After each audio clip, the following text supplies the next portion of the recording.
Thought Vibration, or the Law of Attraction in the Thought World, by William Walter Atkinson. Chapter 1. The Law of Attraction in the Thought World.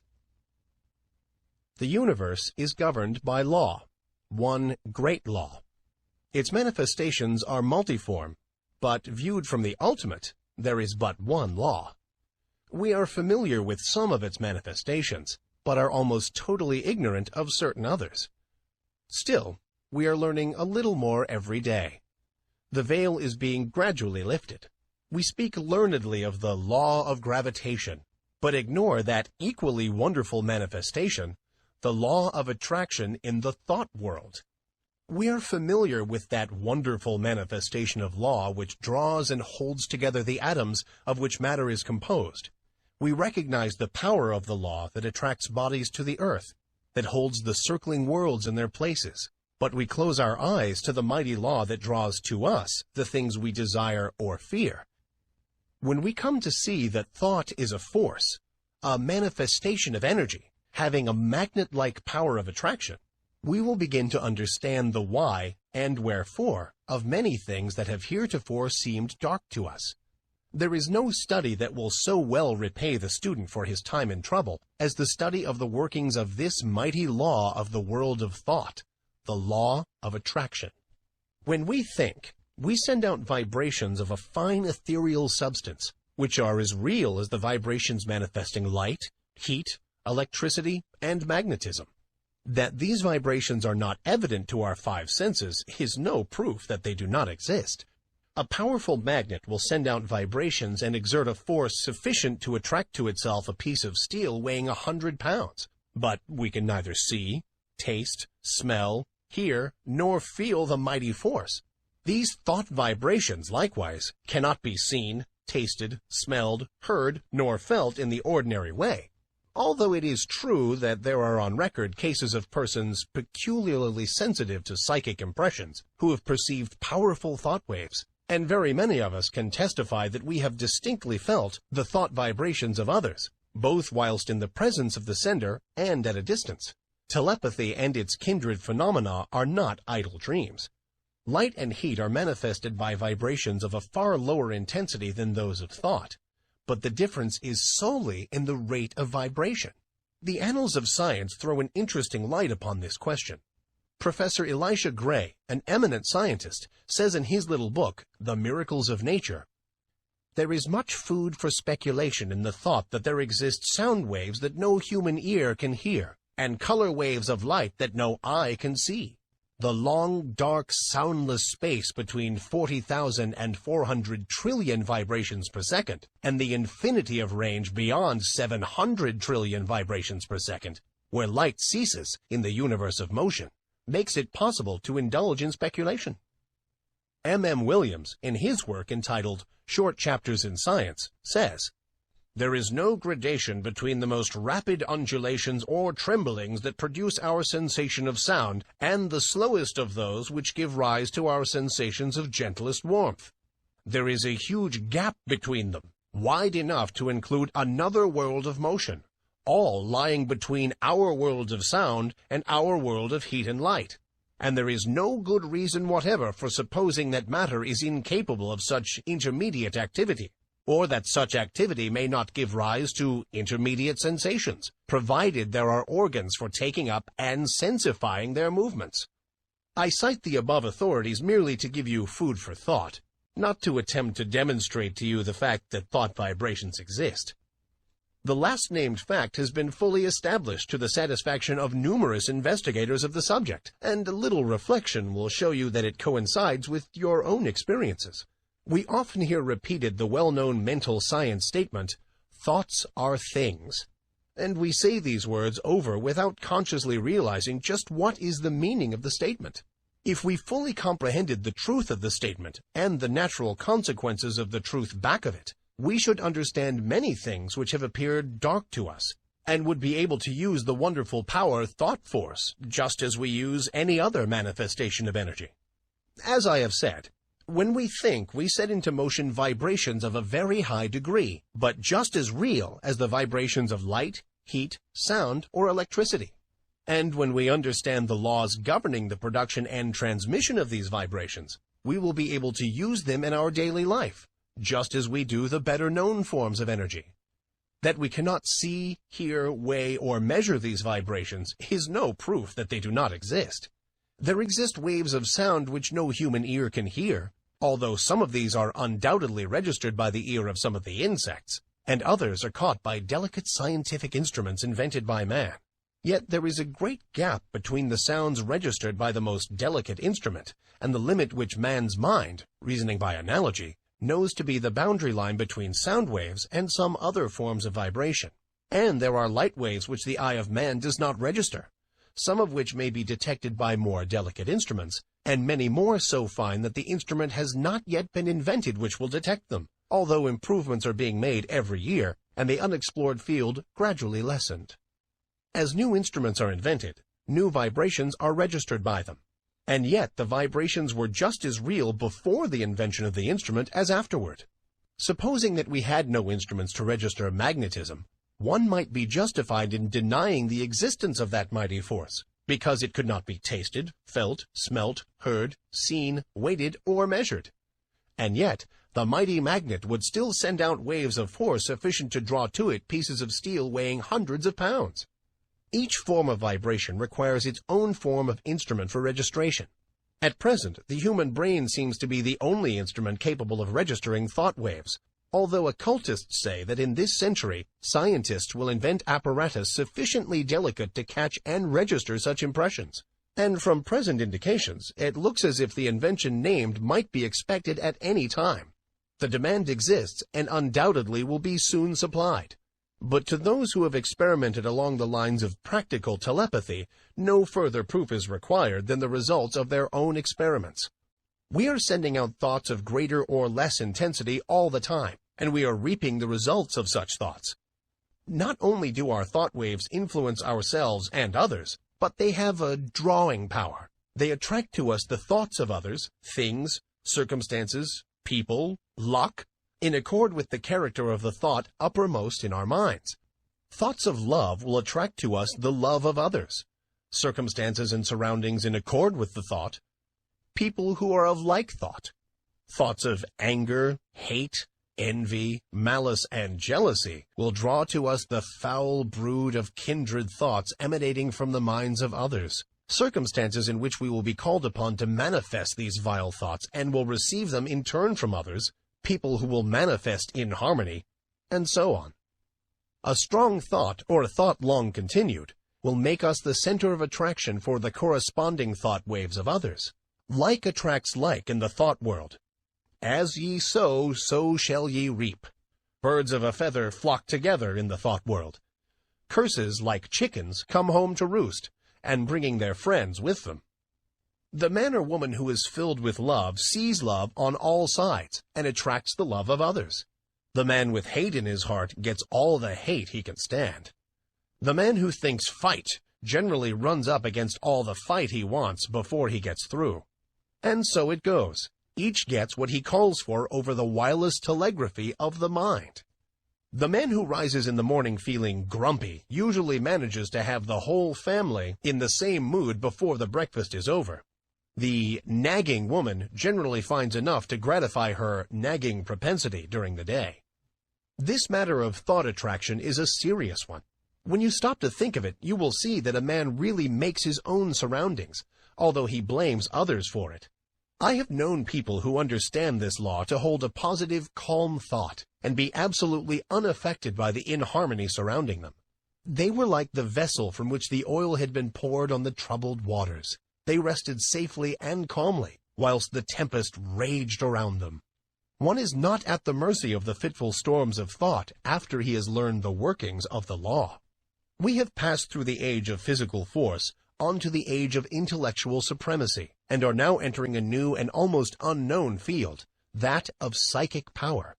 This field of energy has its established laws, as well as have the others, and we should acquaint ourselves with them, or we will be crowded to the wall as are the ignorant on the plains of effort.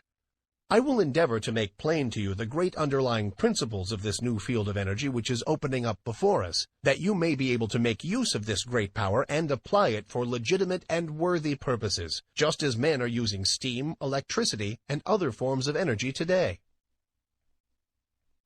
Chapter 2. Thought Waves and Their Process of Reproduction.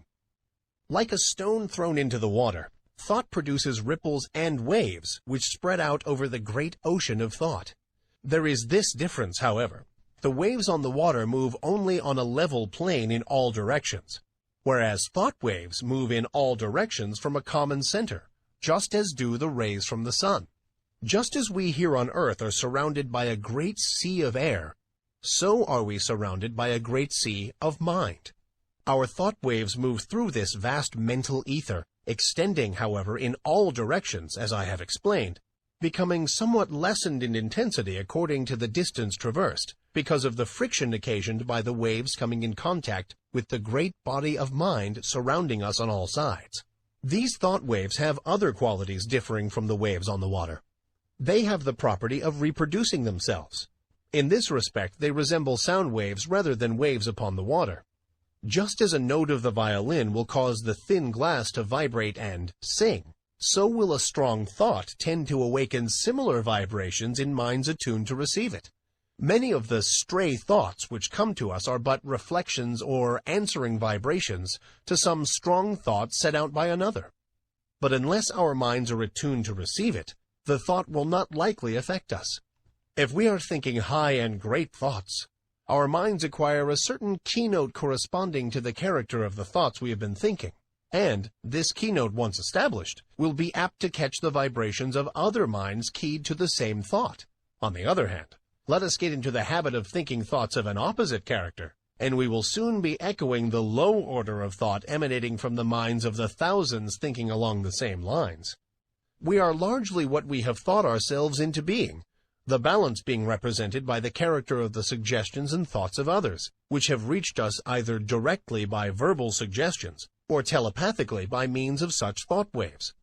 Our general mental attitude, however, determines the character of the thought waves received from others as well as the thoughts emanating from ourselves.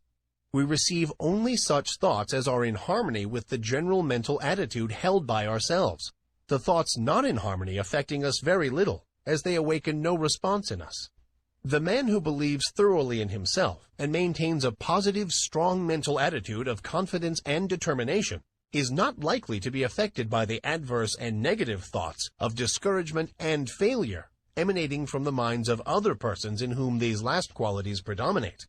At the same time, these negative thoughts, if they reach one whose mental attitude is pitched on a low key, deepen his negative state and add fuel to the fire which is consuming his strength, or, if you prefer this figure, serve to further smother the fire of his energy and activity.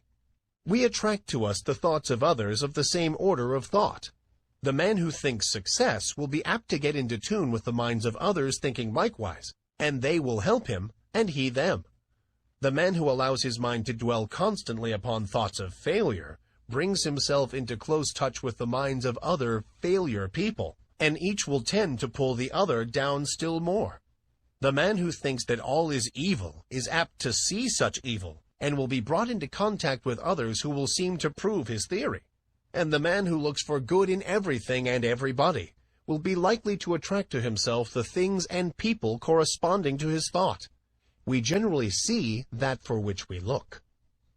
You will be able to carry this idea more clearly if you will think of the Marconi wireless instruments, which receive the vibrations only from the sending instrument which has been attuned to the same key, while other telegrams are passing through the air in near vicinity without affecting the instrument. The same law applies to the operations of thought.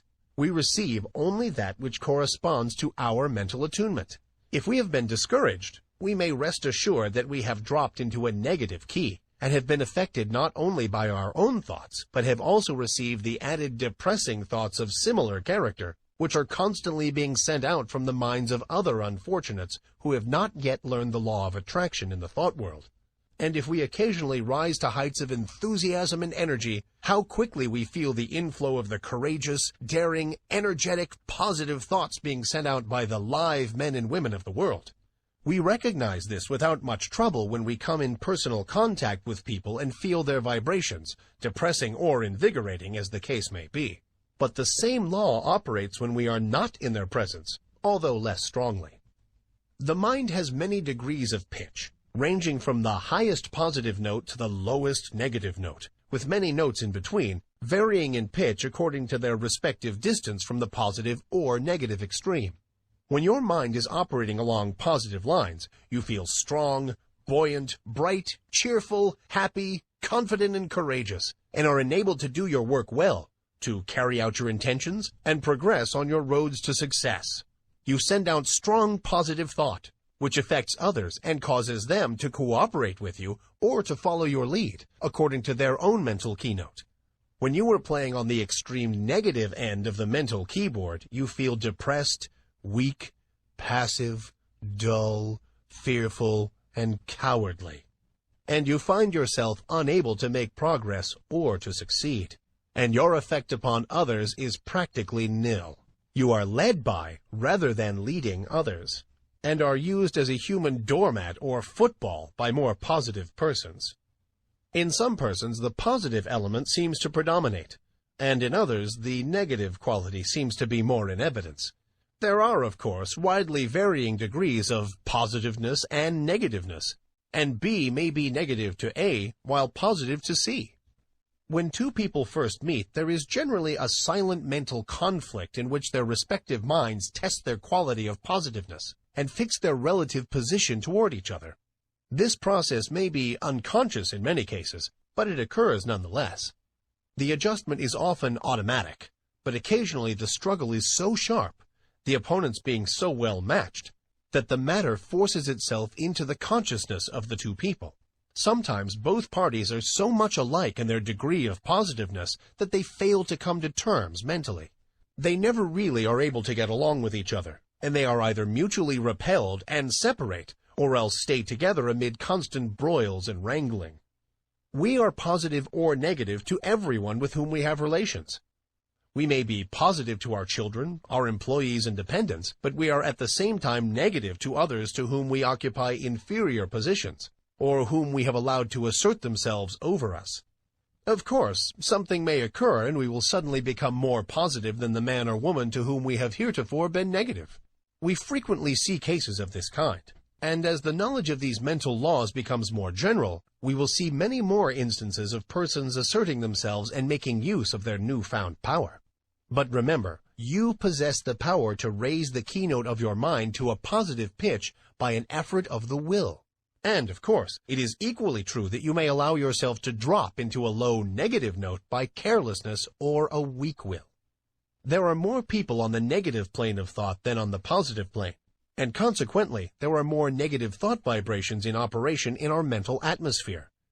But, happily for us, this is counterbalanced by the fact that a positive thought is infinitely more powerful than a negative one. And if by force of will we raise ourselves to a higher mental key, we can shut out the depressing thoughts and may take up the vibrations corresponding with our changed mental attitude. This is one of the secrets of the affirmations and autosuggestions used by the several schools of mental science and other new thought cults. There is no particular merit in affirmations of themselves, but they serve a twofold purpose. 1. They tend to establish new mental attitudes within us and act wonderfully in the direction of character building, the science of making ourselves over. 2. They tend to raise the mental keynote so that we may get the benefit of the positive thought waves of others on the same plane of thought. Whether or not we believe in them, we are constantly making affirmations. The man who asserts that he can and will do a thing, and asserts it earnestly, develops in himself the qualities conducive to the well-doing of that thing, and at the same time places his mind in the proper key to receive all the thought waves likely to help him in the doing. If, on the other hand, one says and feels that he is going to fail, he will choke and smother the thoughts coming from his own subconscious mentality, which are intended to help him, and at the same time will place himself in tune with the failure thought of the world. And there is plenty of the latter kind of thought around, I can tell you. Do not allow yourselves to be affected by the adverse and negative thoughts of those around you. Rise to the upper chambers of your mental dwelling and key yourself up to a strong pitch, away above the vibrations on the lower planes of thought. Then you will not only be immune to their negative vibrations, but will be in touch with the great body of strong, positive thought coming from those of your own plane of development. My aim will be to direct and train you in the proper use of thought and will, that you may have yourself well in hand and may be able to strike the positive key at any moment you may feel it necessary. It is not necessary to strike the extreme note on all occasions.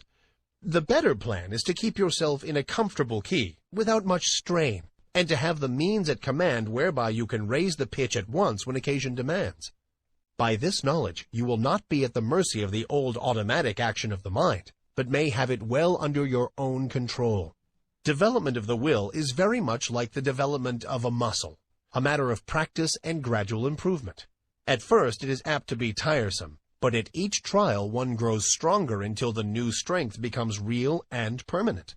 Many of us have made ourselves positive under sudden calls or emergencies. We are in the habit of bracing up when occasion demands. But by intelligent practice you will be so much strengthened that your habitual state will be equal to your bracing up stage now. And then when you find it necessary to apply the spur, you will be able to reach a stage not dreamed of at present. Do not understand me as advocating a high tension continuously. This is not at all desirable, not only because it is apt to be too much of a strain upon you, but also because you will find it desirable to relieve the tension at times and become receptive that you may absorb impressions. It is well to be able to relax and assume a certain degree of receptiveness, knowing that you are always able to spring back to the more positive state at will. The habitually strongly positive man loses much enjoyment and recreation. Positive, you give out expressions. Receptive, you take in impressions. Positive, you are a teacher. Receptive, a pupil. It is not only a good thing to be a good teacher, but it is also very important to be a good listener at times. Chapter 3. A Talk About the Mind. Man has but one mind, but he has many mental faculties, each faculty being capable of functioning along two different lines of mental effort. There are no distinct dividing lines separating the two several functions of a faculty, but they shade into each other as do the colors of the spectrum. An active effort of any faculty of the mind is the result of a direct impulse imparted at the time of the effort. A passive effort of any faculty of the mind is the result of either a preceding active effort of the same mind, an active effort of another along the lines of suggestion, thought vibrations from the mind of another, thought impulses from an ancestor transmitted by the laws of heredity, including impulses transmitted from generation to generation from the time of the original vibratory impulse imparted by the primal cause, which impulses gradually unfold and unsheath when the proper state of evolutionary development is reached. The active effort is newborn, fresh from the mint, whilst the passive effort is of less recent creation and, in fact, is often the result of vibratory impulses imparted in ages long past. The active effort makes its own way, brushing aside the impeding vines and kicking from its path the obstructing stones. The passive effort travels along the beaten path. A thought impulse or motion impulse, originally caused by an active effort of faculty, may become by continued repetition or habit strictly automatic, the impulse given it by the repeated active effort developing a strong momentum which carries it on along passive lines until stopped by another active effort or its direction changed by the same cause. On the other hand, thought impulses or motion impulses continued along passive lines may be terminated or corrected by an active effort. The active function creates, changes, or destroys. The passive function carries on the work given it by the active function and obeys orders and suggestions. The active function produces the thought habit or motion habit and imparts to it the vibrations which carry it on along the passive lines thereafter. The active function also has the power to send forth vibrations which neutralize the momentum of the thought habit or motion habit. It also is able to launch a new thought habit or motion habit with stronger vibrations, which overcomes and absorbs the first thought or motion and substitutes the new one. All thought impulses or motion impulses, once started on their errands, continue to vibrate along passive lines until corrected or terminated by subsequent impulses imparted by the active function or other controlling power. The continuance of the original impulse adds momentum and force to it, and renders its correction or termination more difficult. This explains that which is called the force of habit. I think that this will be readily understood by those who have struggled to overcome a habit which has been easily acquired. The law applies to good habits as well as bad. The moral is obvious. Several of the faculties of the mind often combine to produce a single manifestation. A task to be performed may call for the combined exercise of several faculties, some of which may manifest by active effort and others by passive effort. The meeting of new conditions, new problems, calls for the exercise of active effort, whilst a familiar problem or task can be easily handled by the passive effort without the assistance of his more enterprising brother. There is in nature an instinctive tendency of living organisms to perform certain actions, the tendency of an organized body to seek that which satisfies the wants of its organism. This tendency is sometimes called appetency. It is really a passive mental impulse, originating with the impetus imparted by the primal cause, and transmitted along the lines of evolutionary development, gaining strength and power as it progresses. The impulse of the primal cause is assisted by the powerful upward attraction exerted by the absolute. In plant life, this tendency is plainly discernible, ranging from the lesser exhibitions in the lower types to the greater in the higher types. It is that which is generally spoken of as the life force in plants. It is, however, a manifestation of rudimentary mentation, functioning along the lines of passive effort. In some of the higher forms of plant life, there appears a faint color of independent life action, a faint indication of choice of volition. Writers on plant life relate many remarkable instances of this phenomenon. It is undoubtedly an exhibition of rudimentary active mentation. In the lower animal kingdom, a very high degree of passive mental effort is found, and, varying in degree in the several families and species, a considerable amount of active mentation is apparent.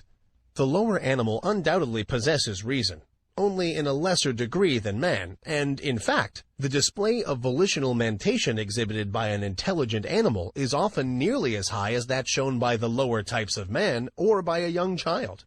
As a child before birth shows in its body the stages of the physical evolution of man, so does a child before and after birth, until maturity, manifest the stages of the mental evolution of man. Man, the highest type of life yet produced, at least upon this planet, shows the highest form of passive mentation, and also a much higher development of active mentation than is seen in the lower animals. And yet the degrees of that power vary widely among the different races of men. Even among men of our race, the different degrees of active mentation are plainly noticeable. These degrees not depending by any means upon the amount of culture, social position, or educational advantages possessed by the individual. Mental culture and mental development are two very different things. You have but to look around you to see the different stages of the development of active mentation in man. The reasoning of many men is scarcely more than passive mentation, exhibiting but little of the qualities of volitional thought. They prefer to let other men think for them. Active mentation tires them, and they find the instinctive, automatic, passive mental process much easier. Their minds work along the lines of least resistance. They are but little more than human sheep. Among the lower animals and the lower types of men, active mentation is largely confined to the grosser faculties, the more material plane. The higher mental faculties working along the instinctive automatic lines of the passive function. As the lower forms of life progressed in the evolutionary scale, they developed new faculties which were latent within them. These faculties always manifested in the form of rudimentary passive functioning, and afterwards worked up through higher passive forms until the active functions were brought into play. The evolutionary process still continues, the invariable tendency being toward the goal of highly developed active mentation. This evolutionary process is caused by the vibratory impulse imparted by the primal cause, aided by the uplifting attraction of the absolute. This law of evolution is still in progress, and man is beginning to develop new powers of mind which, of course, are first manifesting themselves along the lines of passive effort. Some men have developed these new faculties to a considerable degree, and it is possible that before long, man will be able to exercise them along the line of their active functions. In fact, this power has already been attained by a few. This is the secret of the Oriental occultists and some of their Occidental brethren. The amenability of the mind to the will can be increased by properly directed practice. That which we are in the habit of referring to as the strengthening of the will is in reality the training of the mind to recognize and absorb the power within. The will is strong enough. It does not need strengthening. But the mind needs to be trained to receive and act upon the suggestions of the will. The will is the outward manifestation of the I am. The will current is flowing in full strength along the spiritual wires, but you must learn how to raise the trolley pole to touch it before the mental car will move. This is a somewhat different idea from that which you have been in the habit of receiving from writers on the subject of willpower, but it is correct, as you will demonstrate to your own satisfaction if you will follow up the subject by experiments along the proper lines. The attraction of the Absolute is drawing man upward, and the vibratory force of the primal impulse has not yet exhausted itself. The time of evolutionary development has come when man can help himself. The man who understands the law can accomplish wonders by means of the development of the powers of the mind, whilst the man who turns his back upon the truth will suffer from his lack of knowledge of the law. He who understands the laws of his mental being develops his latent powers and uses them intelligently. He does not despise his passive mental functions, but makes good use of them also, charges them with the duties for which they are best fitted, and is able to obtain wonderful results from their work, having mastered them and trained them to do the bidding of the higher self. When they fail to do their work properly, he regulates them, and his knowledge prevents him from meddling with them unintelligently, and thereby doing himself harm. He develops the faculties and powers latent within him and learns how to manifest them along the line of active mentation as well as passive. He knows that the real man within him is the master to whom both active and passive functions are but tools. He has banished fear and enjoys freedom. He has found himself. He has learned the secret of the I am. Chapter 4. Mind Building. Man can build up his mind and make it what he wills. In fact, we are mind-building every hour of our lives, either consciously or unconsciously. The majority of us are doing the work unconsciously, but those who have seen a little below the surface of things have taken the matter in hand and have become conscious creators of their own mentality. They are no longer subject to the suggestions and influences of others, but have become masters of themselves. They assert the I and compel obedience from the subordinate mental faculties. The I is the sovereign of the mind, and what we call will is the instrument of the I. Of course, there is something back of this, and the universal will is higher than the will of the individual. But the latter is in much closer touch with the universal will than is generally supposed, and when one conquers the lower self and asserts the I, he becomes in close touch with the universal will and partakes largely of its wonderful power. The moment one asserts the I and finds himself, he establishes a close connection between the individual will and the universal will. But before he is able to avail himself of the mighty power at his command, he must first effect the mastery of the lower self. Think of the absurdity of man claiming to manifest powers when he is the slave of the lower parts of his mental being, which should be subordinate. Think of a man being the slave of his moods, passions, animal appetites, and lower faculties, and at the same time trying to claim the benefits of the will. Now, I am not preaching asceticism, which seems to me to be a confession of weakness. I am speaking of self-mastery, the assertion of the I over the subordinate parts of oneself.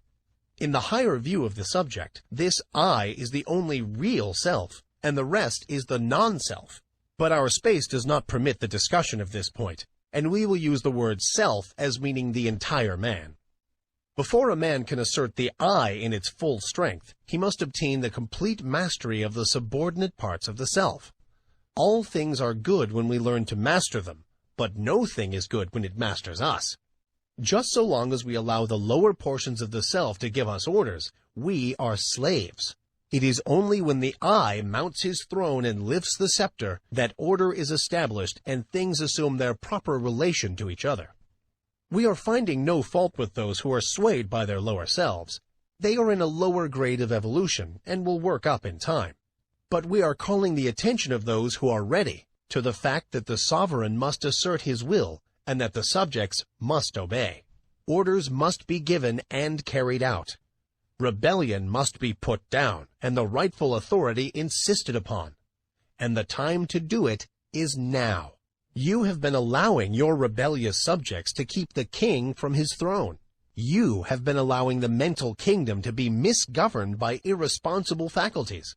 You have been the slaves of appetite, unworthy thoughts, passion, and negativeness. The will has been set aside, and low desire has usurped the throne. It is time to re-establish order in the mental kingdom. You are able to assert the mastery over any emotion, appetite, passion, or class of thoughts by the assertion of the will.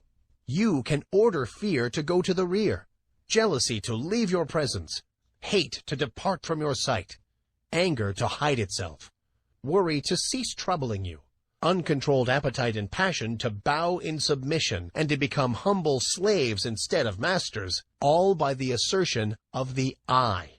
You may surround yourself with the glorious company of courage, love, and self-control by the same means. You may put down the rebellion and secure peace and order in your mental kingdom if you will but utter the mandate and insist upon its execution. Before you march forth to empire, you must establish the proper internal condition. You must show your ability to govern your own kingdom. The first battle is the conquest of the lower self by the real self. Affirmation. I am asserting the mastery of my real self.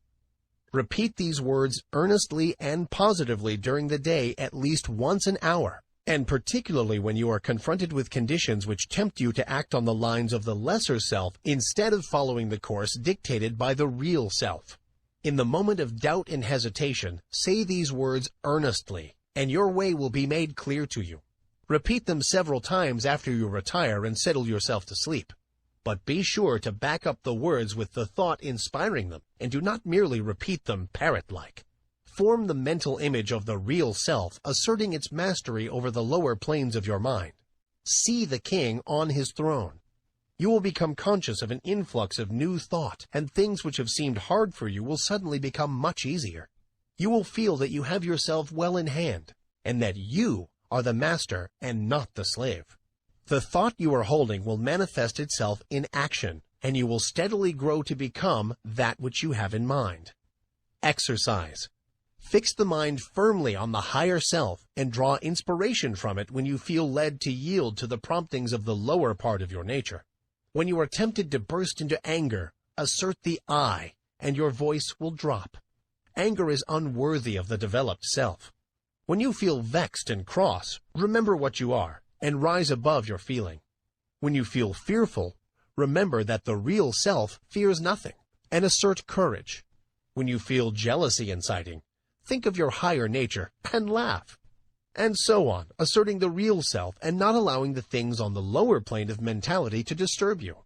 They are unworthy of you and must be taught to keep their places.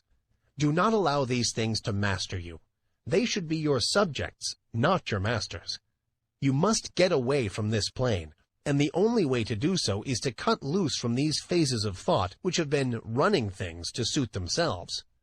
You may have trouble at the start, but keep at it, and you will have that satisfaction which comes only from conquering the lower parts of our nature. You have been a slave long enough. Now is the time to free yourselves. If you will follow these exercises faithfully, you will be a different being by the end of the year, and will look back with a pitying smile to your former condition. But it takes work. This is not child's play, but a task for earnest men and women. Will you make the effort? Chapter 5. The Secret of the Will. While psychologists may differ in their theories regarding the nature of the will, none deny its existence nor question its power. All persons recognize the power of strong will. All see how it may be used to overcome the greatest obstacles. But few realize that the will may be developed and strengthened by intelligent practice. They feel that they could accomplish wonders if they had a strong will, but instead of attempting to develop it, they content themselves with vain regrets. They sigh, but do nothing. Those who have investigated the subject closely know that willpower, with all its latent possibilities and mighty powers, may be developed, disciplined, controlled, and directed, just as may be any other of nature's forces. It does not matter what theory you may entertain about the nature of the will, you will obtain the results if you practice intelligently. Personally, I have a somewhat odd theory about the will. I believe that every man has potentially a strong will, and that all he has to do is train his mind to make use of it. I think that in the higher regions of the mind of every man is a great store of willpower awaiting his use. The will current is running along the psychic wires, and all that is necessary to do is to raise the mental trolley pole and bring down the power for your use. And the supply is unlimited, for your little storage battery is connected with the great powerhouse of the universal willpower, and the power is inexhaustible. Your will does not need training, but your mind does. The mind is the instrument, and the supply of willpower is proportionate to the fineness of the instrument through which it manifests. But you needn't accept this theory if you don't like. This lesson will fit your theory as well as mine. He who has developed his mind so that it will allow the willpower to manifest through it has opened up wonderful possibilities for himself. Not only has he found a great power at his command, but he is able to bring into play and use faculties, talents, and abilities of whose existence he has not dreamed. This secret of the will is the magic key which opens all doors.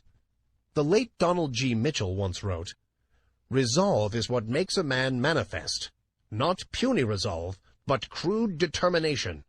Not errant purpose, but that strong and indefatigable will which treads down difficulties and danger, as a boy treads down the heaving frostlands of winter, which kindles his eye and brain with a proud pulse beat towards the unattainable. Will makes men giants." Many of us feel that if we would but exert our will, we might accomplish wonders. But somehow we do not seem to want to take the trouble. At any rate, we do not get to the actual willing point.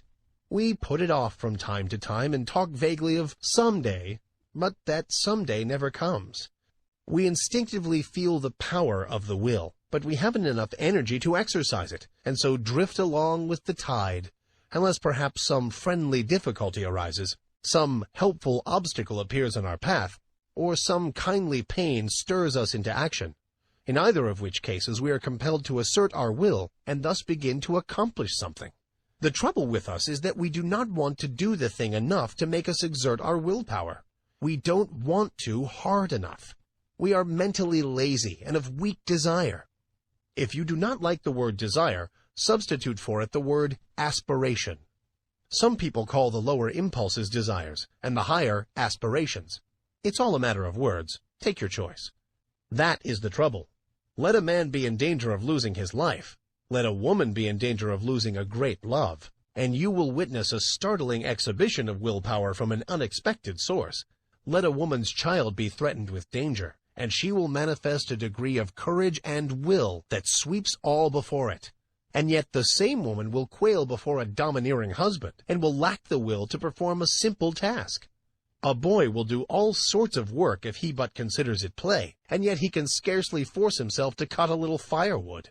Strong will follows strong desire. If you really want to do a thing very much, you can usually develop the willpower to accomplish it. The trouble is that you have not really wanted to do these things, and yet you blame your will. You say that you do want to do it, but if you stop to think, you will see that you really want to do something else more than the thing in question. You are not willing to pay the price of attainment. Stop a moment and analyze this statement and apply it to your own case. You are mentally lazy. That's the trouble. Don't talk to me about not having enough will. You have a great storehouse of will awaiting your use, but you are too lazy to use it. Now, if you are really in earnest about this matter, get to work and first find out what you really want to do. Then start to work and do it. Never mind about the willpower. You'll find a full supply of that whenever you need it. The thing to do is to get to the point where you will resolve to do. That's the real test, the resolving. Think of these things a little, and make up your mind whether or not you really want to be a willer sufficiently hard to get to work. Many excellent essays and books have been written on this subject, all of which agree regarding the greatness of willpower, the most enthusiastic terms being used. But few have anything to say about how this power may be acquired by those who have it not, or who possess it in but a limited degree. Some have given exercises designed to strengthen the will, which exercises really strengthen the mind so that it is able to draw upon its store of power. But they have generally overlooked the fact that in autosuggestion is to be found the secret of the development of the mind so that it may become the efficient instrument of the will. Autosuggestion. I am using my willpower. Say these words several times earnestly and positively immediately after finishing this article. Then repeat them frequently during the day, at least once an hour, and particularly when you meet something that calls for the exercise of willpower. Also repeat them several times after you retire and settle yourself for sleep. Now, there is nothing in the words unless you back them up with the thought. In fact, the thought is the whole thing, and the words only pegs upon which to hang the thought. So think of what you are saying and mean what you say. You must use faith at the start, and use the words with a confident expectation of the result. Hold the steady thought that you are drawing on your storehouse of willpower, and before long you will find that thought is taking form in action, and that your willpower is manifesting itself. You will feel an influx of strength with each repetition of the words. You will find yourself overcoming difficulties and bad habits, and will be surprised at how things are being smoothed out for you. Exercise. Perform at least one disagreeable task each day during the month. If there is any specially disagreeable task which you would like to shirk, that is the one for you to perform. This is not given to you in order to make you self-sacrificing or meek or anything of that sort. It is given you to exercise your will. Anyone can do a pleasant thing cheerfully, but it takes will to do the unpleasant thing cheerfully. And that is how you must do the work. It will prove a most valuable discipline to you. Try it for a month, and you will see where it comes in. If you shirk this exercise, you had better stop right here and acknowledge that you do not want willpower, and are content to stay where you are and remain a weakling. Chapter 6. How to become immune to injurious thought attraction. The first thing to do is to begin to cut out fear and worry. Fear thought is the cause of much unhappiness and many failures. You have been told this thing over and over again, but it will bear repeating. Fear is a habit of mind which has been fastened upon us by negative race thought, but from which we may free ourselves by individual effort and perseverance. Strong expectancy is a powerful magnet. He of the strong, confident desire attracts to him the things best calculated to aid him: persons, things, circumstances, surroundings. If he desires them hopefully, trustfully, confidently, calmly. And, equally true, he who fears a thing generally manages to start into operation forces which will cause the thing he feared to come upon him. Don't you see? The man who fears really expects the feared thing, and in the eyes of the law is the same as if he really had wished for or desired it. The law is operative in both cases. The principle is the same. The best way to overcome the habit of fear is to assume the mental attitude of courage, just as the best way to get rid of darkness is to let in the light. It is a waste of time to fight a negative thought habit by recognizing its force and trying to deny it out of existence by mighty efforts. The best, surest, easiest, and quickest method is to assume the existence of the positive thought desired in its place, and by constantly dwelling upon the positive thought, manifest it into objective reality. Therefore, instead of repeating, "I'm not afraid," say boldly, "I am full of courage. I am courageous." You must assert, "There's nothing to fear," which, although in the nature of a denial, simply denies the reality of the object causing fear rather than admitting the fear itself and then denying it. To overcome fear, one should hold firmly to the mental attitude of courage. He should think courage, say courage, act courage. He should keep the mental picture of courage before him all the time, until it becomes his normal mental attitude. Hold the ideal firmly before you, and you will gradually grow to its attainment. The ideal will become manifest. Let the word courage sink deeply into your mind, and then hold it firmly there until the mind fastens it in place. Think of yourself as being courageous. See yourself as acting with courage in trying situations. Realize that there is nothing to fear, that worry and fear never helped anyone and never will. Realize that fear paralyzes effort and that courage promotes activity. The confident, fearless, expectant, I can and I will man is a mighty magnet. He attracts to himself just what is needed for his success. Things seem to come his way, and people say he is lucky. Nonsense! Luck has nothing to do with it. It's all in the mental attitude. And the mental attitude of the I can't or the I'm afraid man also determines his measure of success. There's no mystery whatsoever about it. You have but to look about you to realize the truth of what I have said. Did you ever know a successful man who did not have the I can and I will thought strong within him? Why, he will walk all around the I can't man, who has perhaps even more ability. The first mental attitude brought to the surface latent qualities, as well as attracted help from outside, whilst the second mental attitude not only attracted I can't people and things, but also kept the man's own powers from manifesting themselves. I have demonstrated the correctness of these views, and so have many others, and the number of people who know these things is growing every day. Don't waste your thought force, but use it to advantage. Stop attracting to yourself failure, unhappiness, inharmony, sorrow.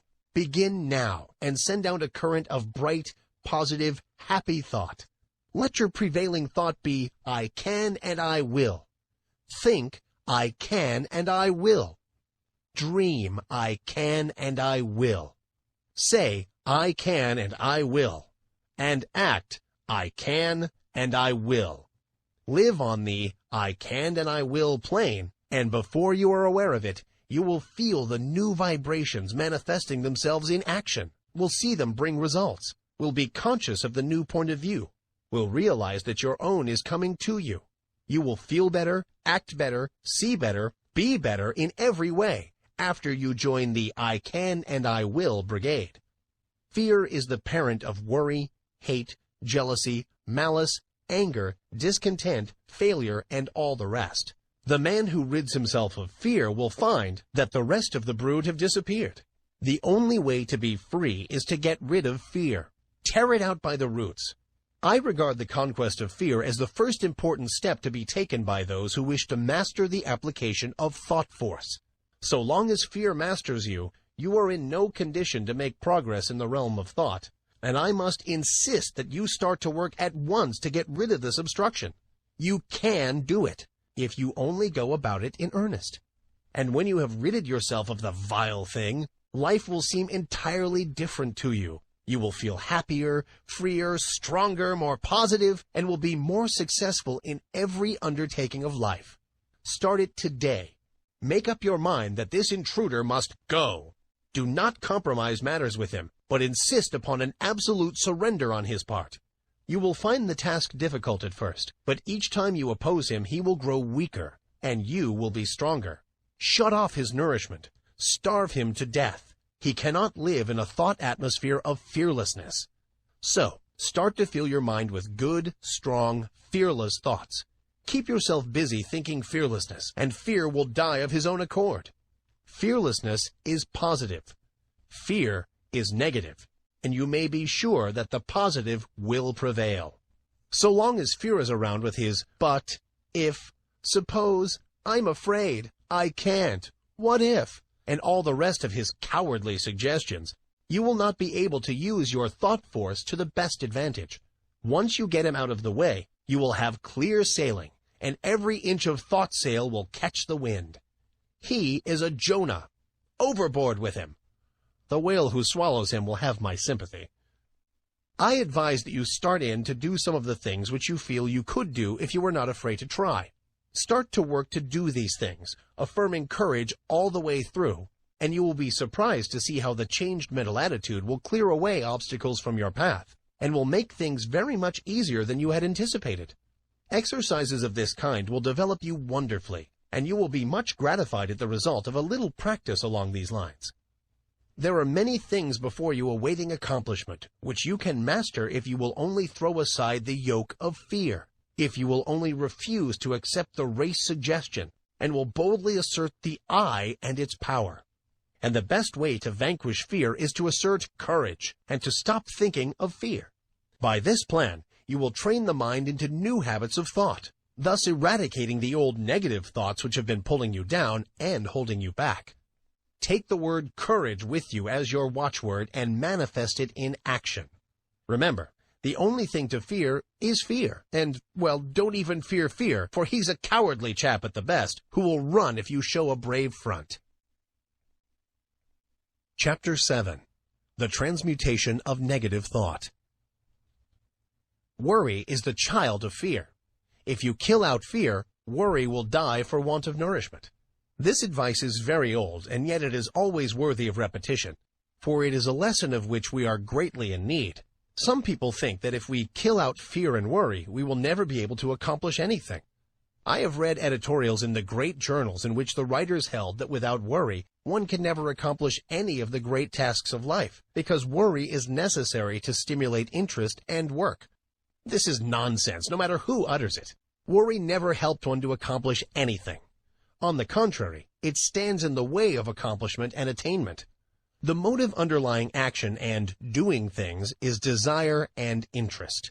If one earnestly desires a thing, he naturally becomes very much interested in its accomplishment and is quick to seize upon anything likely to help him to gain the thing he wants.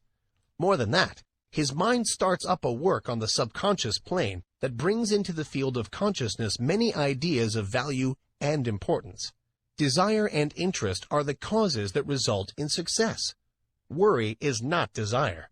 It is true that if one's surroundings and environments become intolerable, he is driven in desperation to some efforts that will result in throwing off the undesirable conditions and in the acquiring of those more in harmony with his desire.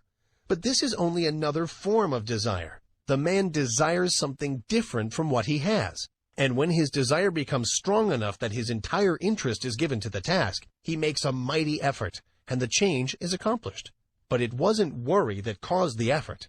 Worry would content itself with wringing its hands and moaning, "Woe is me," and wearing its nerves to a frazzle and accomplishing nothing. Desire acts differently. It grows stronger as the man's conditions become intolerable. And finally, when he feels the hurt so strongly that he can't stand it any longer, he says, "I won't stand this any longer. I will make a change." And lo, then desire springs into action. The man keeps on wanting a change the worst way, which is the best way, and his interest and attention being given to the task of deliverance, he begins to make things move. Worry never accomplished anything. Worry is negative and death-producing. Desire and ambition are positive and life-producing. A man may worry himself to death, and yet nothing will be accomplished. But let that man transmute his worry and discontent into desire and interest, coupled with a belief that he is able to make the change, the "I can and I will" idea, then something happens. Yes, fear and worry must go before we can do much.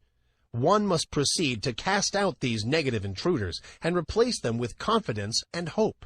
Transmute worry into keen desire.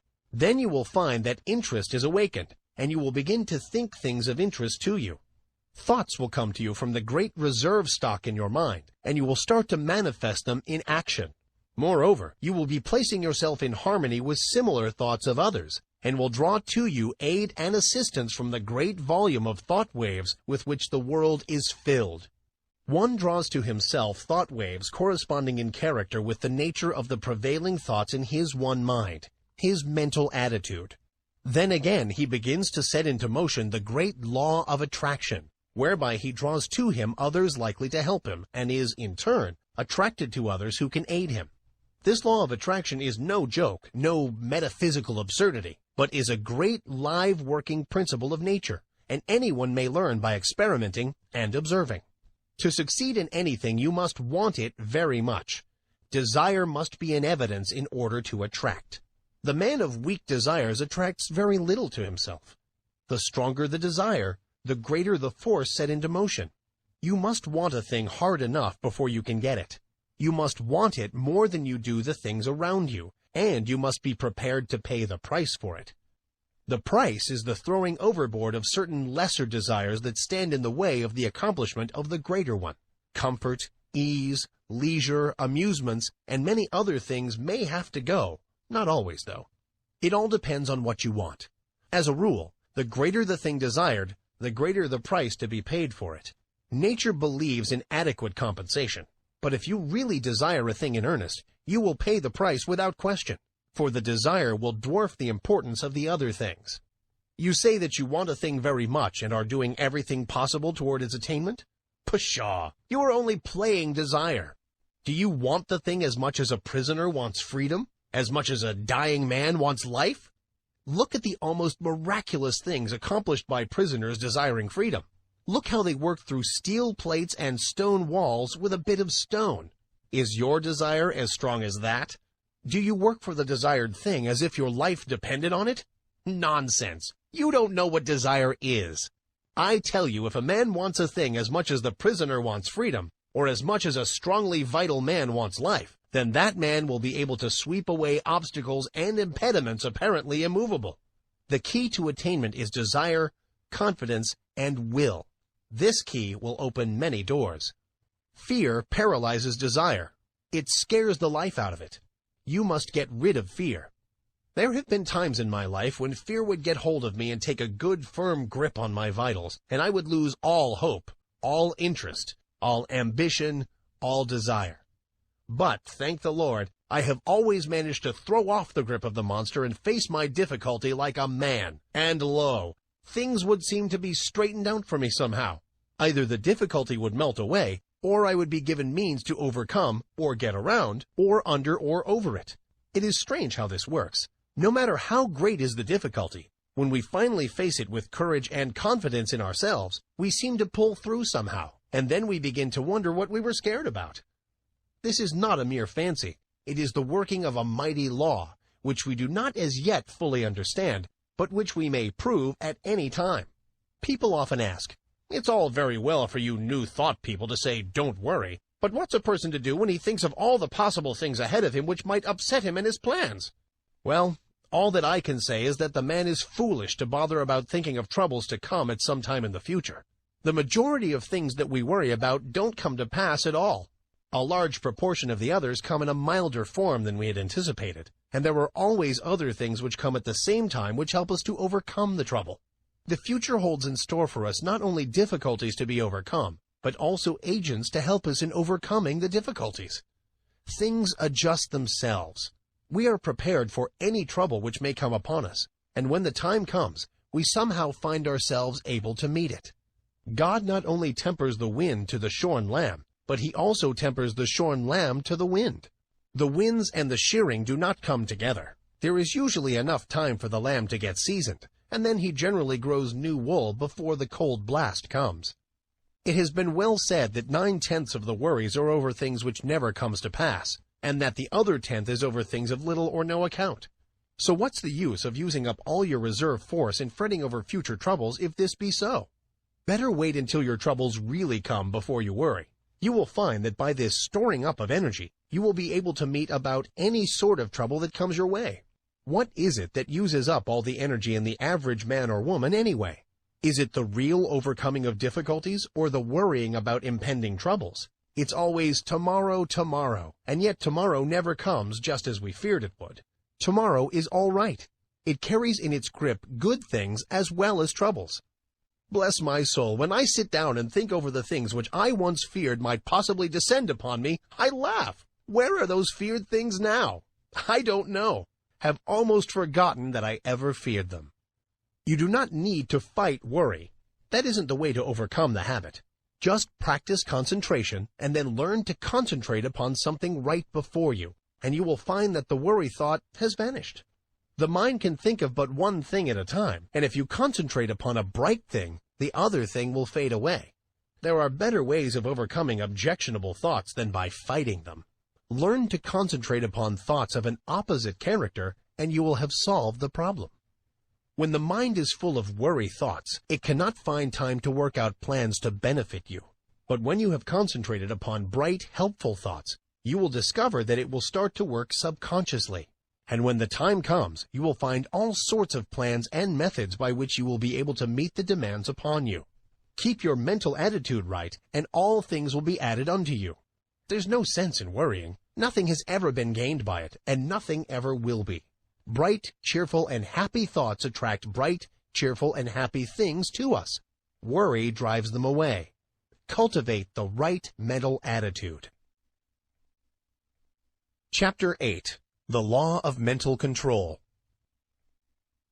Your thoughts are either faithful servants or tyrannical masters, just as you allow them to be.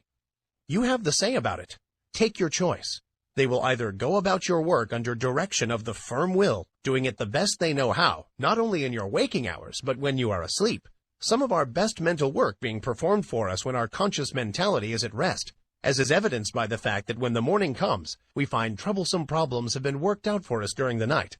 Or they will ride all over us and make us their slaves if we are foolish enough to allow them to do so. More than half the people of the world are slaves of every vagrant thought which may seem fit to torment them. Your mind is given you for your good and for your own use, not to use you. There are very few people who seem to realize this, and who understand the art of managing the mind. The key to the mystery is concentration. A little practice will develop within every man the power to use the mental machine properly.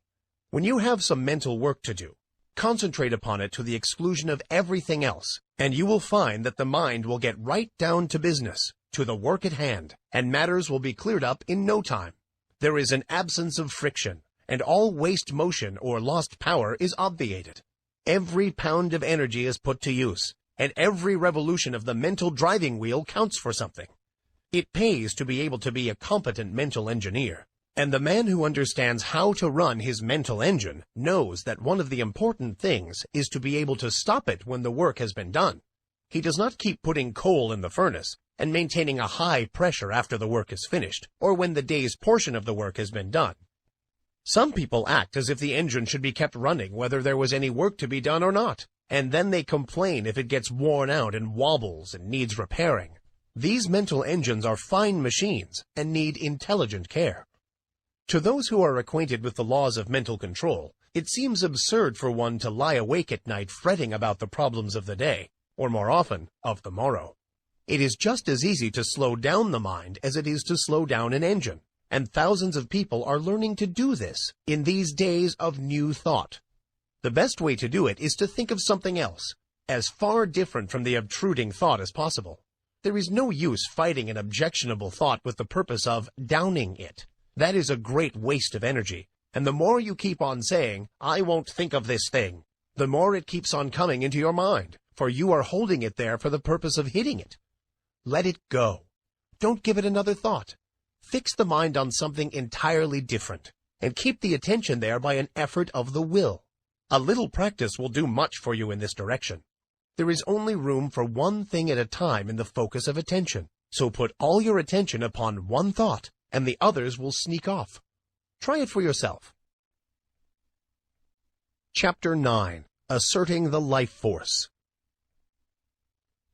I have spoken to you of the advantage of getting rid of fear. Now I wish to put life into you. Many of you have been going along as if you were dead. No ambition, no energy, no vitality, no interest, no life. This will never do. You are stagnating. Wake up and display a few signs of life. This is not the place in which you can stalk around like a living corpse. This is the place for wide-awake, active, live people, and a good general awakening is what is needed. Although it would take nothing less than a blast from Gabriel's trumpet to awaken some of the people who are stalking around, thinking that they are alive, but who are really dead to all that makes life worthwhile. We must let life flow through us, and allow it to express itself naturally. Do not let the little worries of life, or the big ones either, depress you and cause you to lose your vitality. Assert the life force within you, and manifest it in every thought, act, and deed. And before long, you will be exhilarated and fairly bubbling over with vitality and energy. Put a little life into your work, into your pleasures, into yourself. Stop doing things in a half-headed way, and begin to take an interest in what you are doing, saying, and thinking. It is astonishing how much interest we may find in the ordinary things of life if we will only wake up. There are interesting things all around us, interesting events occurring every moment. but we will not be aware of them unless we assert our life force and begin to actually live instead of merely existing. No man or woman ever amounted to anything unless he or she put life into the tasks of everyday life, the acts, the thoughts. What the world needs is live men and women. Just look into the eyes of the people whom you meet, and see how few of them are really alive. The most of them lack that expression of conscious life which distinguishes the man who lives from the one who simply exists.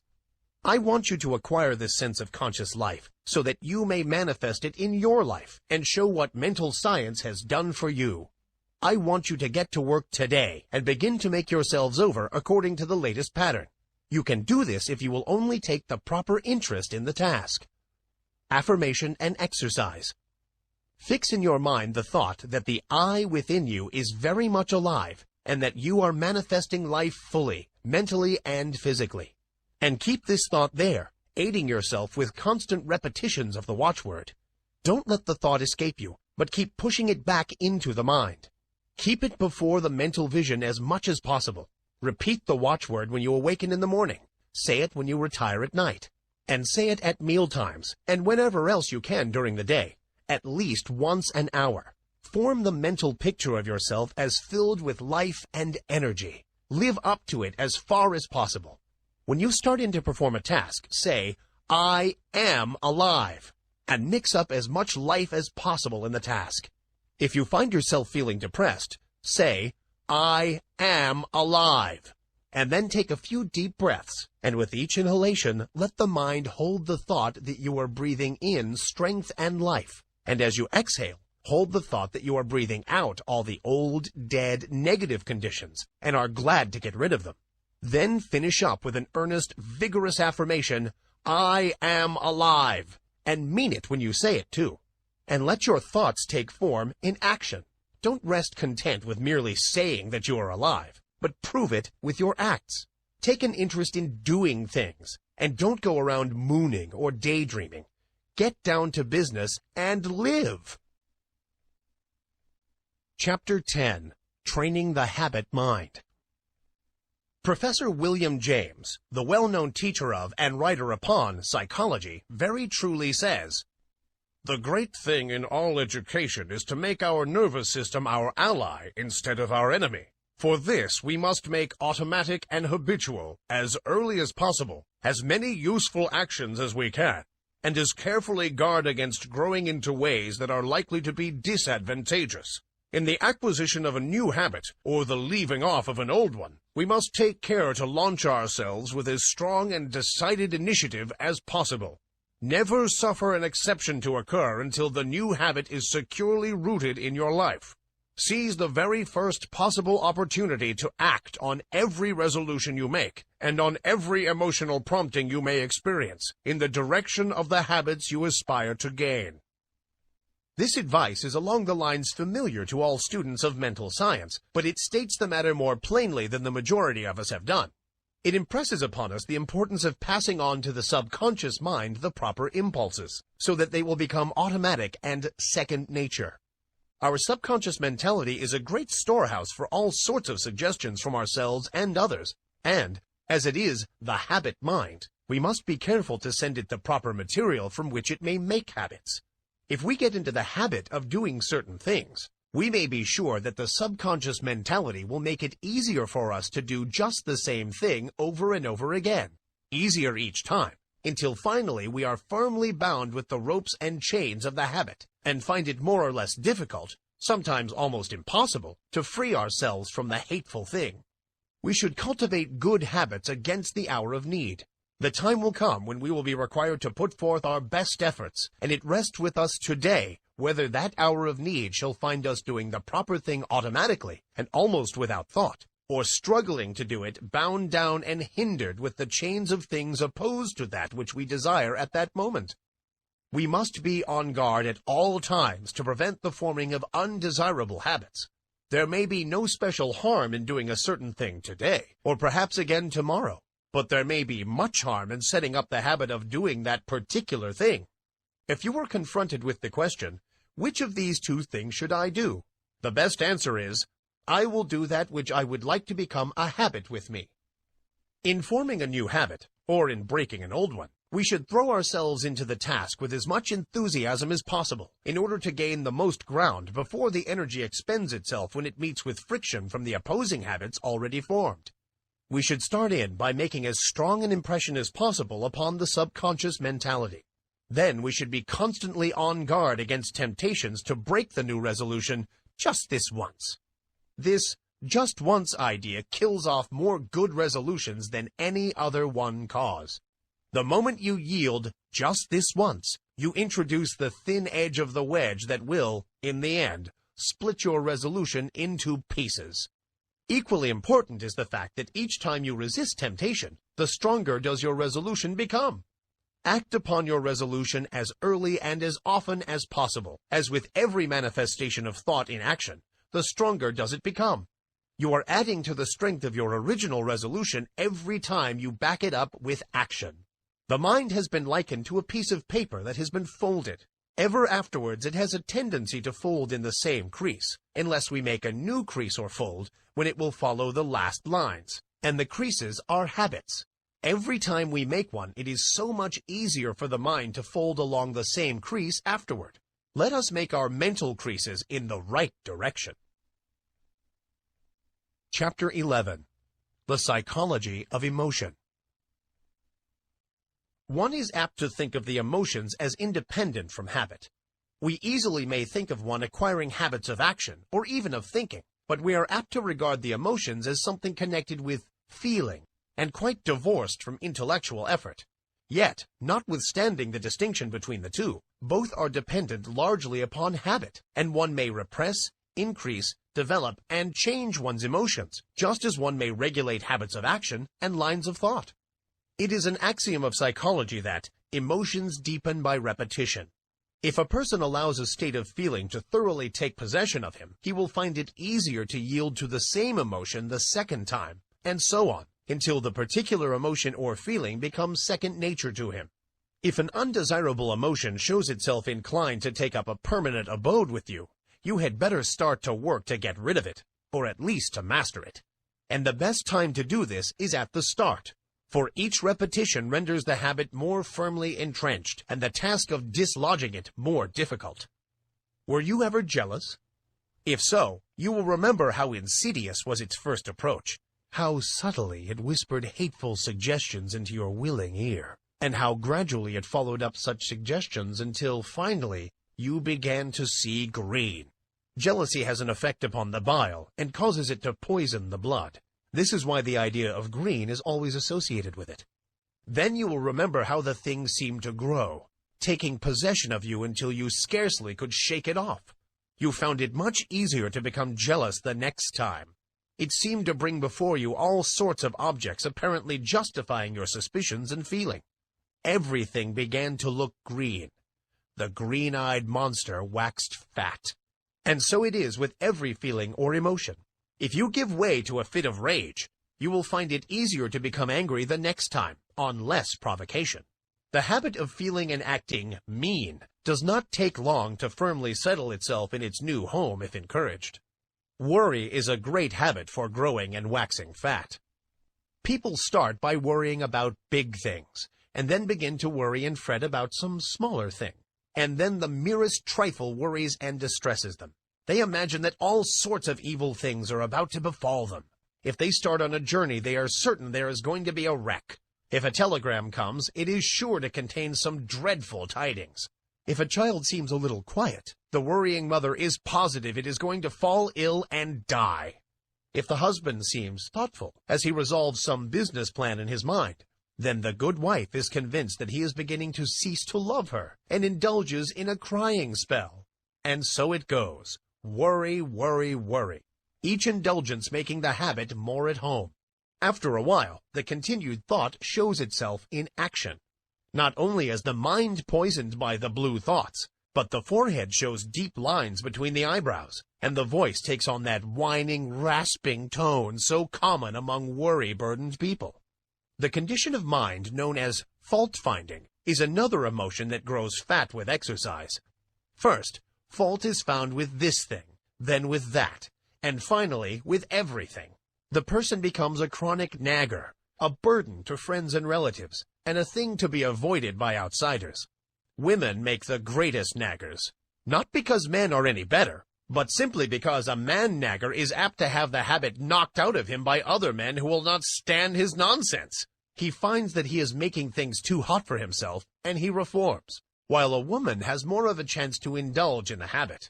But this nagging is all a matter of habit.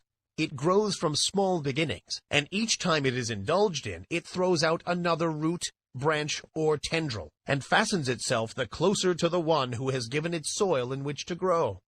Envy, uncharitableness, gossip, scandal-mongering, all are habits of this kind.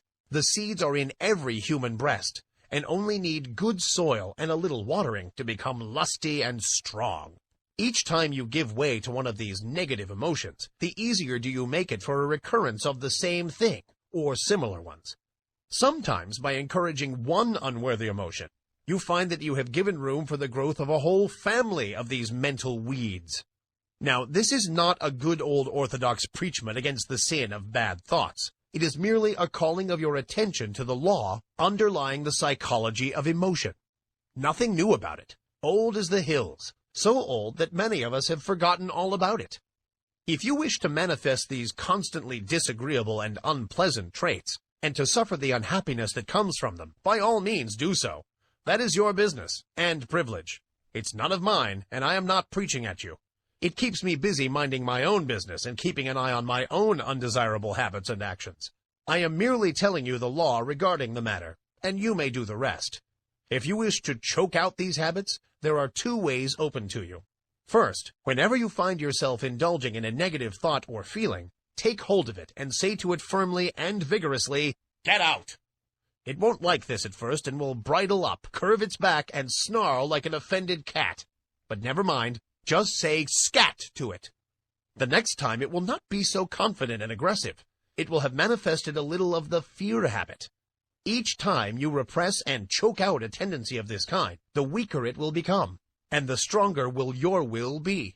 Professor James says, "Refuse to express a passion and it dies. Count 10 before venting your anger, and its occasion seems ridiculous. Whistling to keep up courage is no mere figure of speech. On the other hand, sit all day in a moping posture, sigh, and reply to everything with a dismal voice, and your melancholy lingers.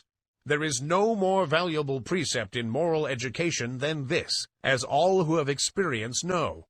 If we wish to conquer emotional tendencies in ourselves, we must assiduously, and in the first instance cold-bloodedly, go through the outward movements of those contrary dispositions we prefer to cultivate. Smooth the brow, brighten the eye, contract the dorsal rather than the ventral aspect of the frame, and speak in a major key. Pass the genial compliment, and your heart must be frigid indeed, if it does not gradually thaw." Chapter 12. Developing New Brain Cells. I have spoken of the plan of getting rid of undesirable states of feeling by driving them out. But a far better way is to cultivate the feeling or emotion directly opposed to the one you wish to eradicate. We are very apt to regard ourselves as the creatures of our emotions and feelings, and to fancy that these feelings and emotions are we. But such is far from being the truth. It is true that the majority of the race are slaves of their emotions and feelings, and are governed by them to a great degree. They think that feelings are things that rule one, and from which one cannot free himself, and so they cease to rebel. They yield to the feeling without question, although they may know that the emotion or mental trait is calculated to injure them, and to bring unhappiness and failure instead of happiness and success. They say, "We are made that way," and let it go at that. The new psychology is teaching the people better things. It teaches them that they are masters of their emotions and feelings, instead of being their slaves. It tells them that brain cells may be developed that will manifest along desirable lines, and that the old brain cells that have been manifesting so unpleasantly may be placed on the retired list, and allowed to atrophy from want of use. People may make themselves over, and change their entire natures. This is not mere idle theory, but it is a working fact which has been demonstrated by thousands of people, and which is coming more and more before the attention of the race. No matter what theory of mind we entertain, We must admit that the brain is the organ and instrument of the mind, in our present state of existence at least, and that the brain must be considered in this matter. The brain is like a wonderful musical instrument, having millions of keys, upon which we may play innumerable combinations of sounds. We come into the world with certain tendencies, temperaments, and predispositions. We may account for these tendencies by heredity, or we may account for them upon theories of pre-existence, but the facts remain the same. Certain keys seem to respond to our touch more easily than others. Certain notes seem to sound forth as the current of circumstances sweeps over the strings, and certain other notes are less easily vibrated. But we find that if we but make an effort of the will to restrain the utterance of some of these easily sounded strings, they will grow more difficult to sound, and less liable to be stirred by the passing breeze. And if we pay attention to some of the other strings that have not been giving forth a clear tone, we will soon get them in good working order. Their notes will chime forth clear and vibrant, and will drown the less pleasant sounds. We have millions of unused brain cells awaiting our cultivation. We are using but a few of them, and some of these we are working to death. We are able to give some of these cells a rest by using other cells. The brain may be trained and cultivated in a manner incredible to one who has not looked into the subject. Mental attitudes may be acquired and cultivated, changed and discarded at will. There is no longer any excuse for people manifesting unpleasant and harmful mental states. We have the remedy in our hands. We acquire habits of thought, feeling, and action through repeated use. We may be born with a tendency in a certain direction, or we may acquire tendencies by suggestions from others, such as the examples of those around us, suggestions from reading, listening to teachers. We are a bundle of mental habits. Each time we indulge in an undesirable thought or habit, the easier does it become for us to repeat that thought or action. Mental scientists are in the habit of speaking of desirable thoughts or mental attitudes as positive, and of the undesirable ones as negative. There is a good reason for this. The mind instinctively recognizes certain things as good for the individual to which it belongs, and it clears the path for such thoughts, and interposes the least resistance to them. They have a much greater effect than an undesirable thought possesses, and one positive thought will counteract a number of negative thoughts. The best way to overcome undesirable or negative thoughts and feelings is to cultivate the positive ones. The positive thought is the strongest plant, and will in time starve out the negative one by withdrawing from it the nourishment necessary for its existence. Of course, the negative thought will set up a vigorous resistance at first, for it is a fight for life with it. In the slang words of the time, it sees its finish if the positive thought is allowed to grow and develop. And, consequently, it makes things unpleasant for the individual until he has started well into the work of starving it out. Brain cells do not like to be laid on the shelf any more than does any other form of living energy, and they rebel and struggle until they become too weak to do so. The best way is to pay as little attention as possible to these weeds of the mind, but put in as much time as possible watering, caring for, and attending to the new and beautiful plants in the garden of the mind. For instance, if you are apt to hate people, you can best overcome the negative thought by cultivating love in its place. Think love and act it out as often as possible. Cultivate thoughts of kindness and act as kindly as you can to everyone with whom you come in contact. You will have trouble at the start, but gradually love will master hate, and the latter will begin to droop and wither. If you have a tendency toward the blues, cultivate a smile and a cheerful view of things. Insist upon your mouth wearing upturned corners, and make an effort of the will to look upon the bright side of things. The blue devils will set up a fight, of course, but pay no attention to them. Just go on cultivating optimism and cheerfulness. Let bright, cheerful, and happy be your watchword, and try to live it out. These recipes may seem very old and time-worn, but they are psychological truths and may be used by you to advantage. If you once comprehend the nature of the thing, the affirmations and autosuggestions of the several schools may be understood and taken advantage of. You may make yourself energetic instead of slothful, active instead of lazy, by this method. It is all a matter of practice and steady work.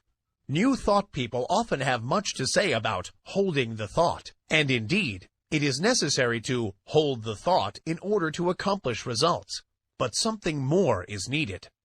You must act out the thought until it becomes a fixed habit with you. Thoughts take form in action, and in turn, actions influence thought. So by acting out certain lines of thought, the actions react upon the mind, and increase the development of the part of the mind having close relation to the act. Each time the mind entertains a thought, the easier becomes the resulting action, and each time an act is performed, the easier becomes the corresponding thought.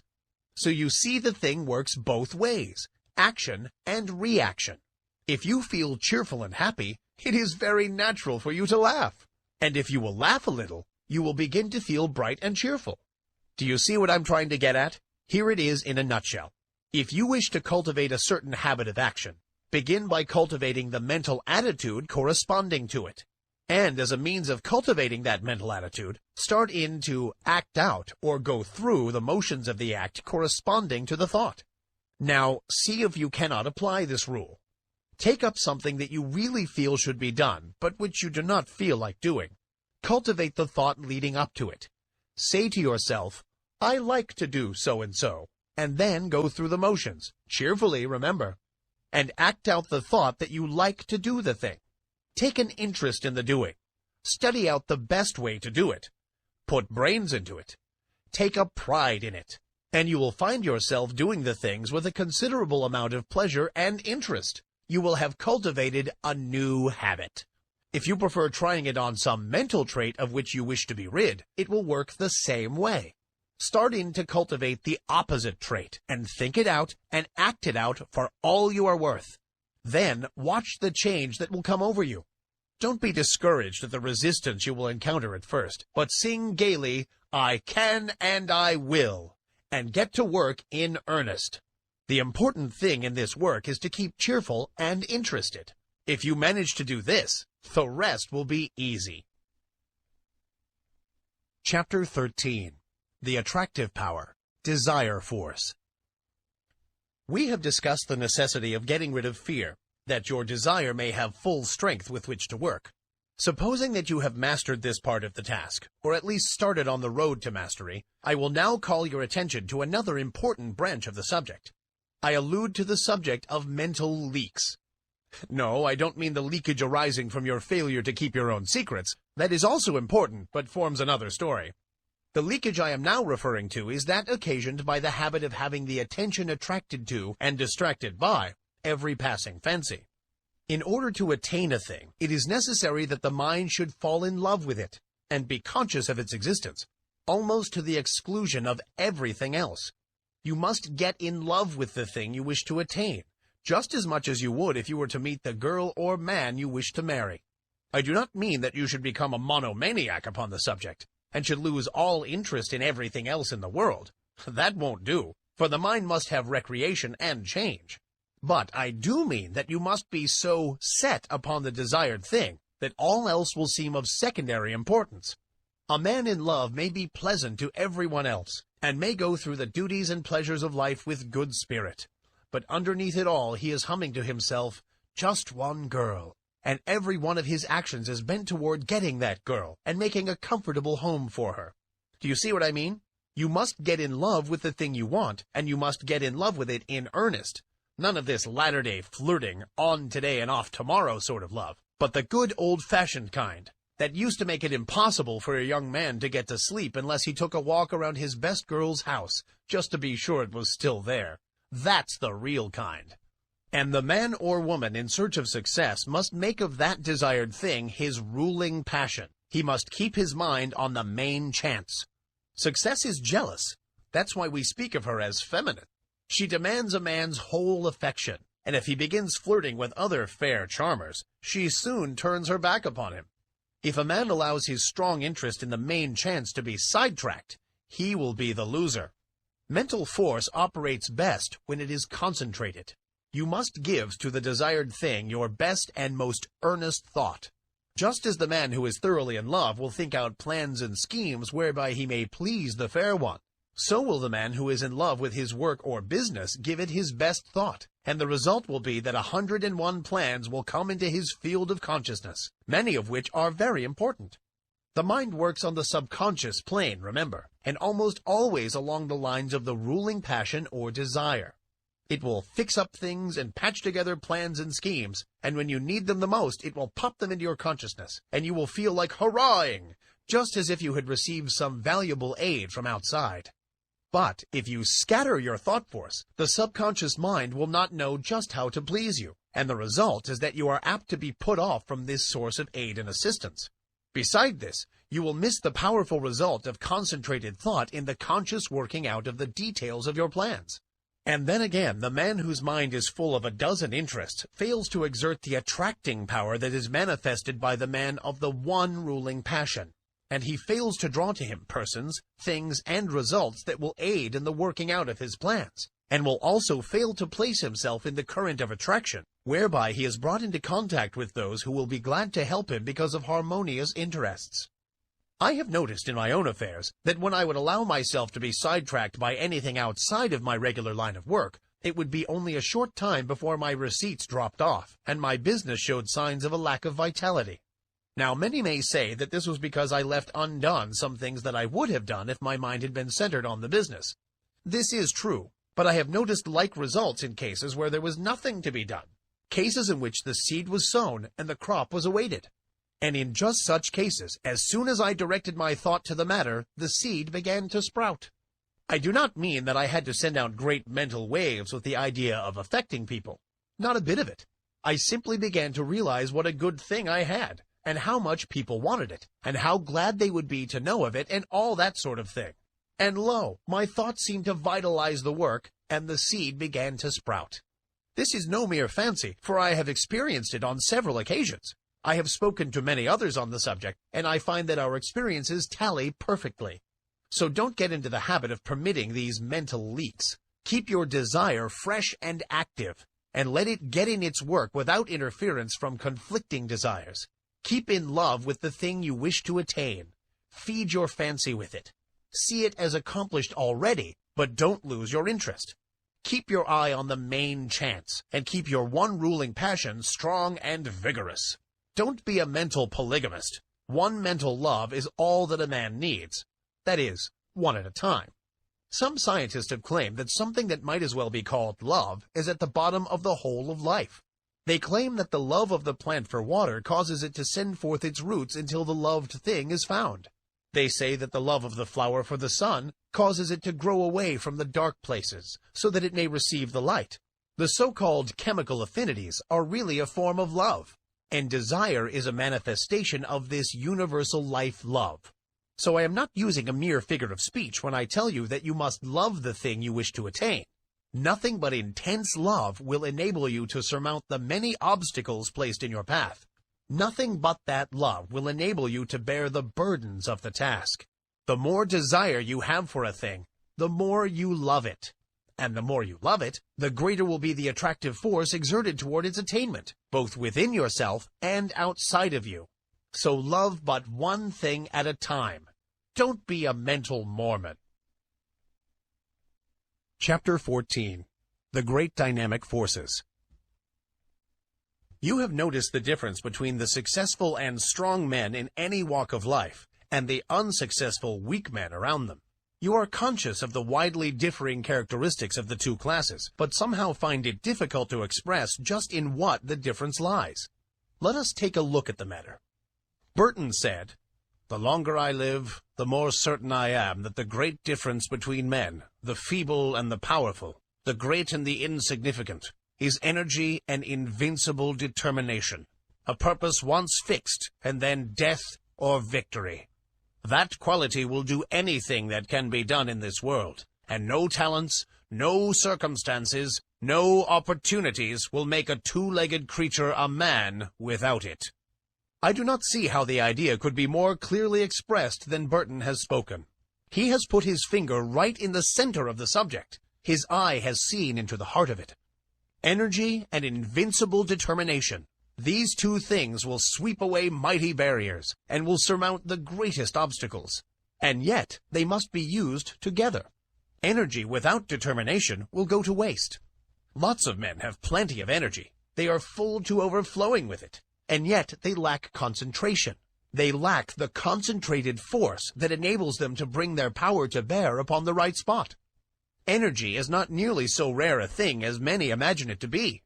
I can look around me at any time and pick out a number of people I know who are full of energy. Many of them are energy plus, and yet, somehow, they do not seem to make any headway. They are wasting their energy all the time. Now they are fooling with this thing, now meddling with that. They will take up some trifling thing of no real interest or importance, and waste enough energy and nervous force to carry them through a hard day's work. And yet, when they are through, nothing has been accomplished. Others who have plenty of energy fail to direct it by the power of the will toward the desired end. Invincible determination. Those are the words. Do they not thrill you with their power? If you have something to do, get to work and do it. Marshal your energy, and then guide and direct it by your will. Bestow upon it that invincible determination, and you will do the thing.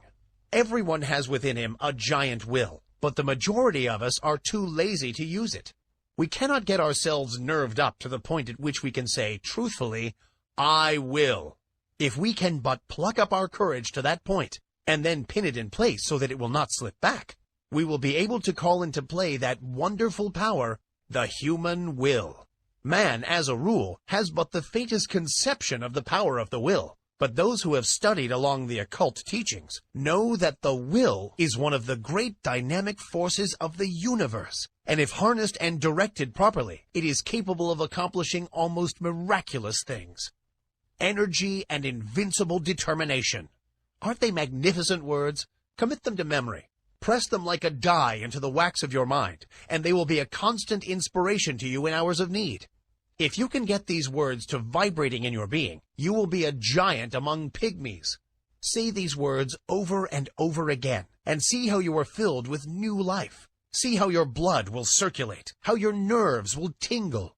Make these words a part of yourself, and then go forth anew to the battle of life, encouraged and strengthened. Put them into practice. Energy and invincible determination. Let that be your motto in your workaday life, and you will be one of those rare men who are able to do things. Many persons are deterred from doing their best by the fact that they underrate themselves by comparison with the successful ones of life, or rather, overrate the successful ones by comparison with themselves. One of the curious things noticed by those who are brought in contact with the people who have arrived is the fact that these successful people are not extraordinary after all. You meet with some great writer, and you are disappointed to find him very ordinary indeed. He does not converse brilliantly, and in fact, you know a score of everyday people who seem far more brilliant than this man, who dazzles you by his brightness in his books. You meet some great statesman, and he does not seem nearly so wise as lots of old fellows in your own village, who waste their wisdom upon the desert air. You meet some great captain of industry, and he does not give you the impression of the shrewdness so marked in some little bargain-driving trader in your own town. How is this, anyway? Are the reputations of these people fictitious, or what is the trouble? The trouble is this. You have imagined these people to be made of superior metal, and are disappointed to find them made of the same stuff as yourself and those about you. But, you ask, wherein does their greatness of achievement lie? Chiefly in this: belief in themselves and in their inherent power, in their faculty to concentrate on the work at hand when they are working, and in their ability to prevent leaks of power when they are not working. They believe in themselves, and make every effort count. Your village wise man spills his wisdom on every corner, and talks to a lot of fools, when if he really were wise, he would save up his wisdom, and place it where it would do some work. The brilliant writer does not waste his wit upon every corner. In fact, he shuts the drawer in which he contains his wit, and opens it only when he is ready to concentrate and get down to business. The captain of industry has no desire to impress you with his shrewdness and smartness. He never did, even when he was young. While his companions were talking and boasting, and blowing, this future successful financier was sawing wood and saying nothing. The great people of the world, that is, those who have arrived, are not very different from you, or me, or the rest of us. All of us are about the same at the base. You have only to meet them to see how very ordinary they are after all. But don't forget the fact that they know how to use the material that is in them, while the rest of the crowd does not, and in fact, even doubts whether the true stuff is there. The man or woman who gets there usually starts out by realizing that he or she is not so very different after all from the successful people that they hear so much about. This gives them confidence, and the result is that they find out that they are able to do things. Then they learn to keep their mouths closed and to avoid wasting and dissipating their energy. They store up energy and concentrate it upon the task at hand, while their companions are scattering their energies in every direction, trying to show off and let people know how smart they are. The man or woman who gets there prefers to wait for the applause that follows deed accomplished, and cares very little for the praise that attends promises of what we expect to do someday, or an exhibition of smartness without works.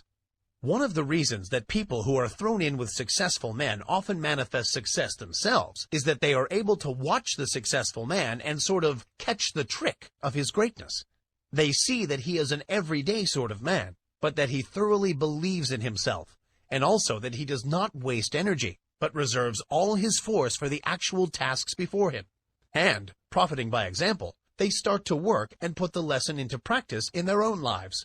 Now, what is the moral of this talk? Simply this: don't undervalue yourself or overvalue others.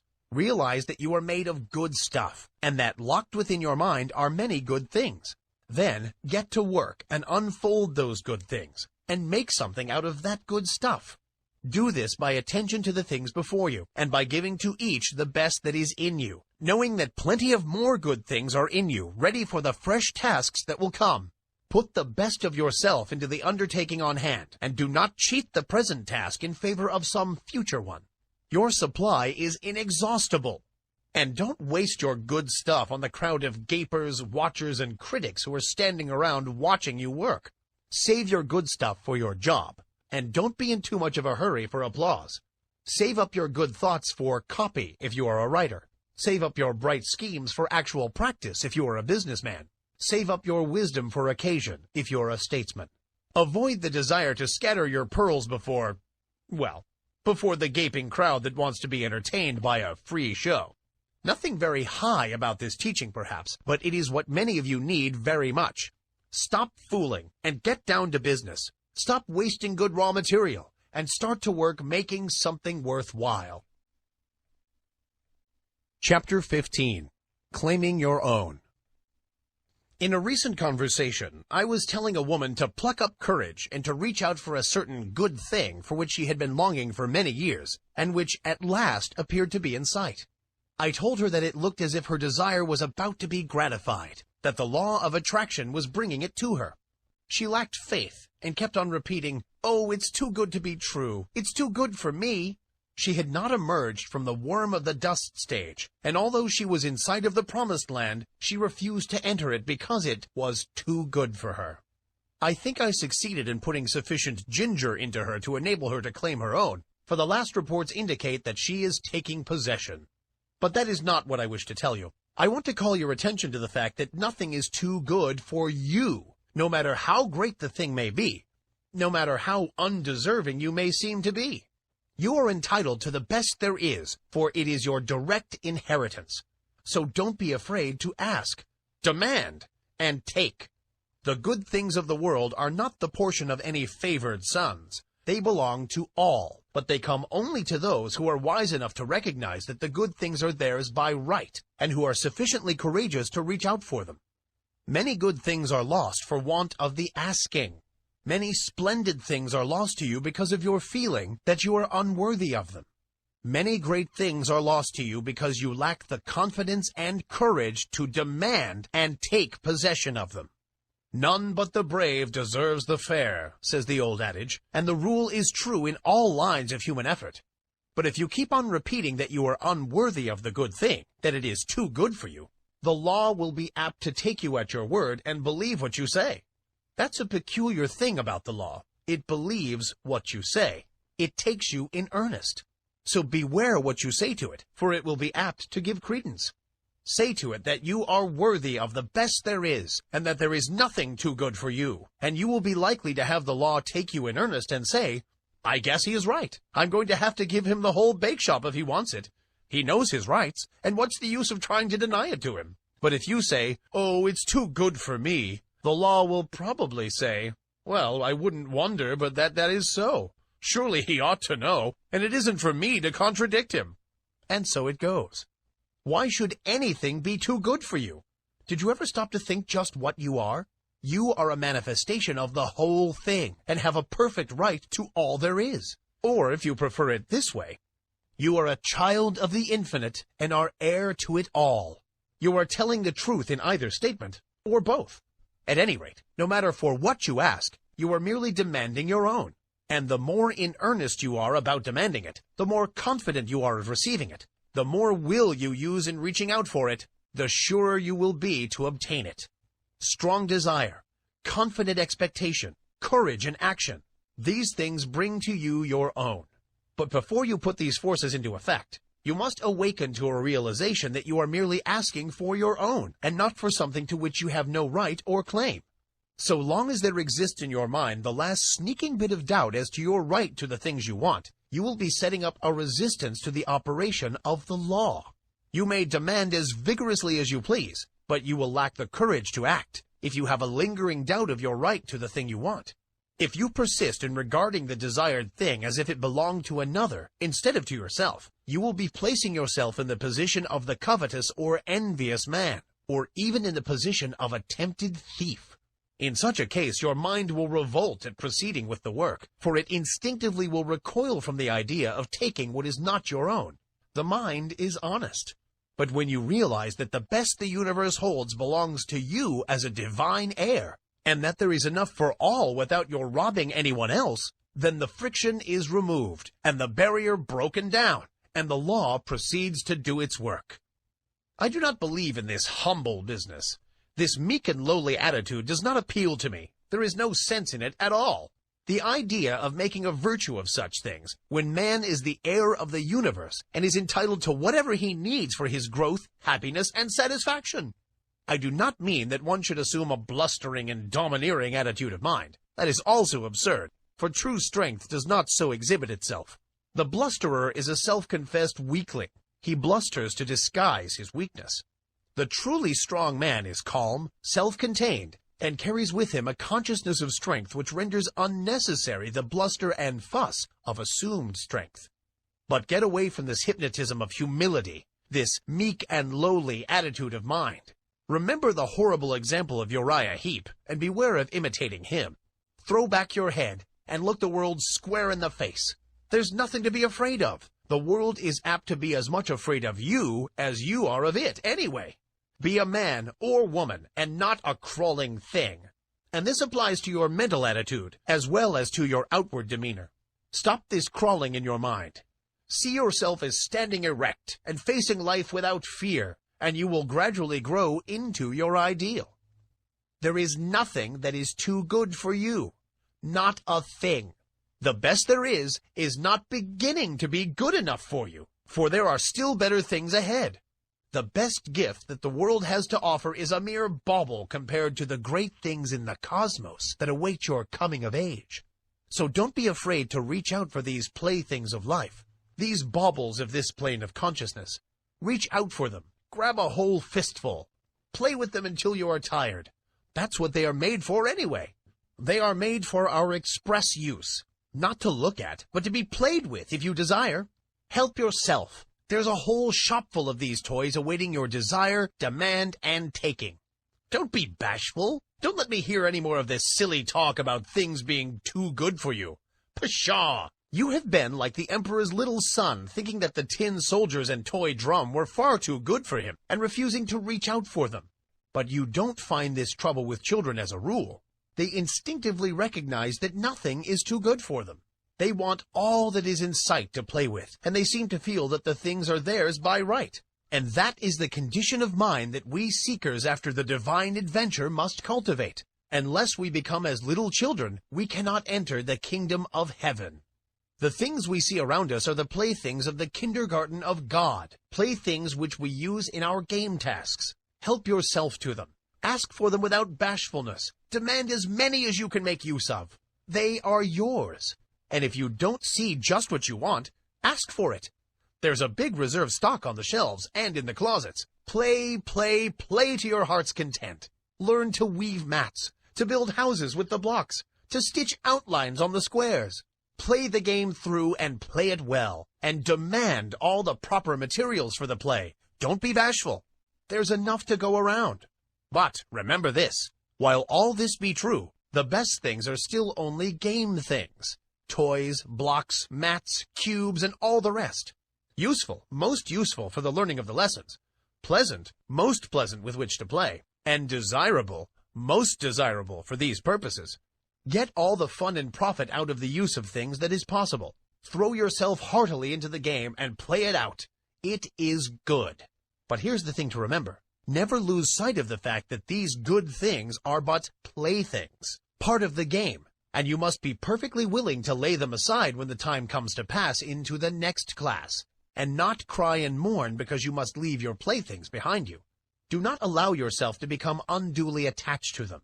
They are for your use and pleasure, but are not a part of you, not essential to your happiness in the next stage. Despise them not because of their lack of reality. They are great things relatively, and you may as well have all the fun out of them that you can. Don't be a spiritual prig, standing aside and refusing to join in the game. But do not tie yourself to them. They are good to use and play with, but not good enough to use you and make you a plaything. Don't let the toys turn the tables on you. This is the difference between the master of circumstances and the slave of circumstances. The slave thinks that these playthings are real and that he is not good enough to have them. He gets only a few toys because he is afraid to ask for more, and he misses most of the fun. And then, considering the toys to be real, and not realizing that there are plenty more where these came from, he attaches himself to the little trinkets that have come his way, and allows himself to be made a slave of them. He is afraid that they may be taken away from him, and he is afraid to toddle across the floor and help himself to the others. The master knows that all are his for the taking. The master knows that all are his for the asking. He demands that which he needs from day to day, and does not worry about overloading himself, for he knows that there are lots more, and that he cannot be cheated out of them. He plays, and plays well, and has a good time in the play, and he learns his kindergarten lessons in the playing. But he does not become too much attached to his toys.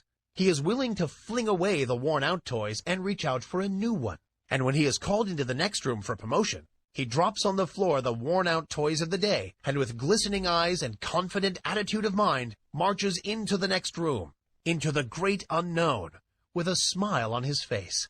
He is not afraid, for he hears the voice of the teacher, and knows that she is there waiting for him, in that great next room.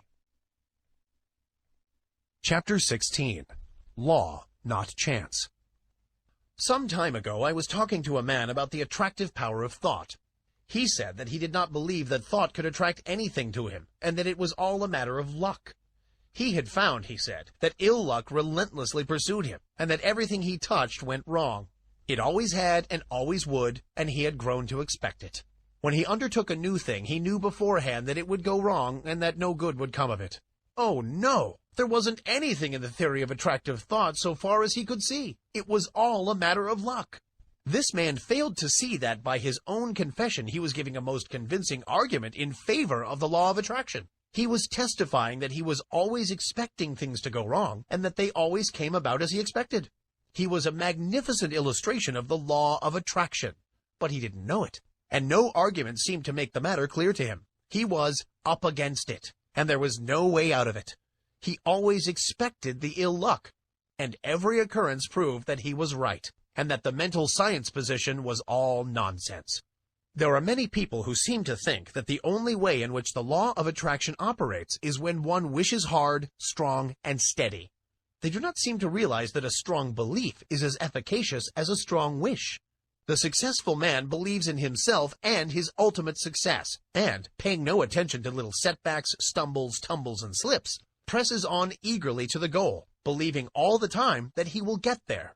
His views and aims may alter as he progresses, and he may change his plans or have them changed for him, but all the time he knows in his heart that he will eventually get there. He is not steadily wishing he may get there. He simply feels and believes it, and thereby sets to operation the strongest forces known in the world of thought.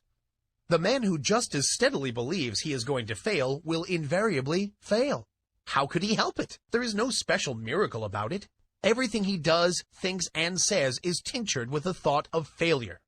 Other people catch his spirit and fail to trust him or his ability, which occurrences he in turn sets down as but other exhibitions of his ill luck, instead of ascribing them to his belief and expectation of failure. He is suggesting failure to himself all the time, and he invariably takes on the effect of the auto-suggestion. Then again, he, by his negative thoughts, shuts up that portion of his mind from which should come the ideas and plans conducive to success, and which do come to the man who is expecting success because he believes in it. A state of discouragement is not the one in which bright ideas come to us. It is only when we are enthused and hopeful that our minds work out the bright ideas which we may turn to account. Men instinctively feel the atmosphere of failure hovering around certain of their fellows, and on the other hand recognizes something about others which leads them to say, when they hear of a temporary mishap befalling such a one, "Oh, he'll come out of it all right somehow. You can't down him." It is the atmosphere caused by the prevailing mental attitude. Clear up your mental atmosphere. There is no such thing as chance. Law maintains everywhere, and all that happens because of the operation of law. You cannot name the simplest thing that ever occurred by chance. Try it, and then run the thing down to a final analysis, and you will see it as the result of law. It is as plain as mathematics. Plan and purpose, cause and effect. From the movements of worlds to the growth of the grain of mustard seed, all the result of law. The fall of the stone down the mountainside is not chance. Forces which had been in operation for centuries caused it. And back of that cause were other causes, and so on until the causeless cause is reached. And life is not the result of chance. The law is here too.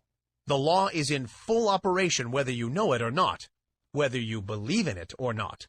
You may be the ignorant object upon which the law operates, and bring yourself all sorts of trouble because of your ignorance of or opposition to the law.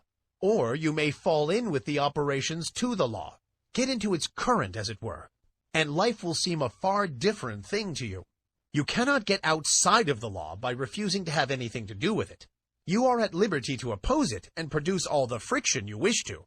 It doesn't hurt the law, and you may keep it up until you learn your lesson.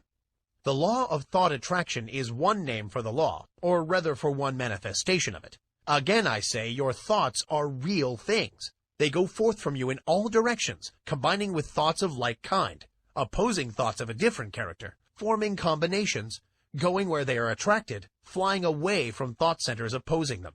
And your mind attracts the thought of others, which have been sent out by them, consciously or unconsciously. But it attracts only those thoughts which are in harmony with its own. Like attracts like, and opposites repel opposites in the world of thought. If you set your mind to the keynote of courage, confidence, strength, and success, you attract to yourself thoughts of like nature, people of like nature, things that fit in the mental tune. Your prevailing thought or mood determines that which is to be drawn toward you, picks out your mental bedfellow. You are today setting into motion thought currents which will, in time, attract toward you thoughts, people, and conditions in harmony with the predominant note of your thought.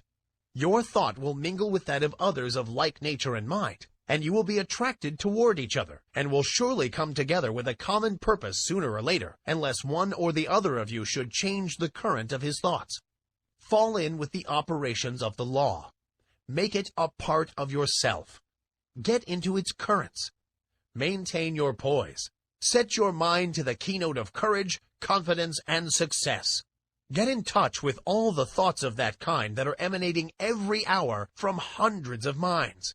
Get the best that is to be had in the thought world. The best is there, so be satisfied with nothing less. Get into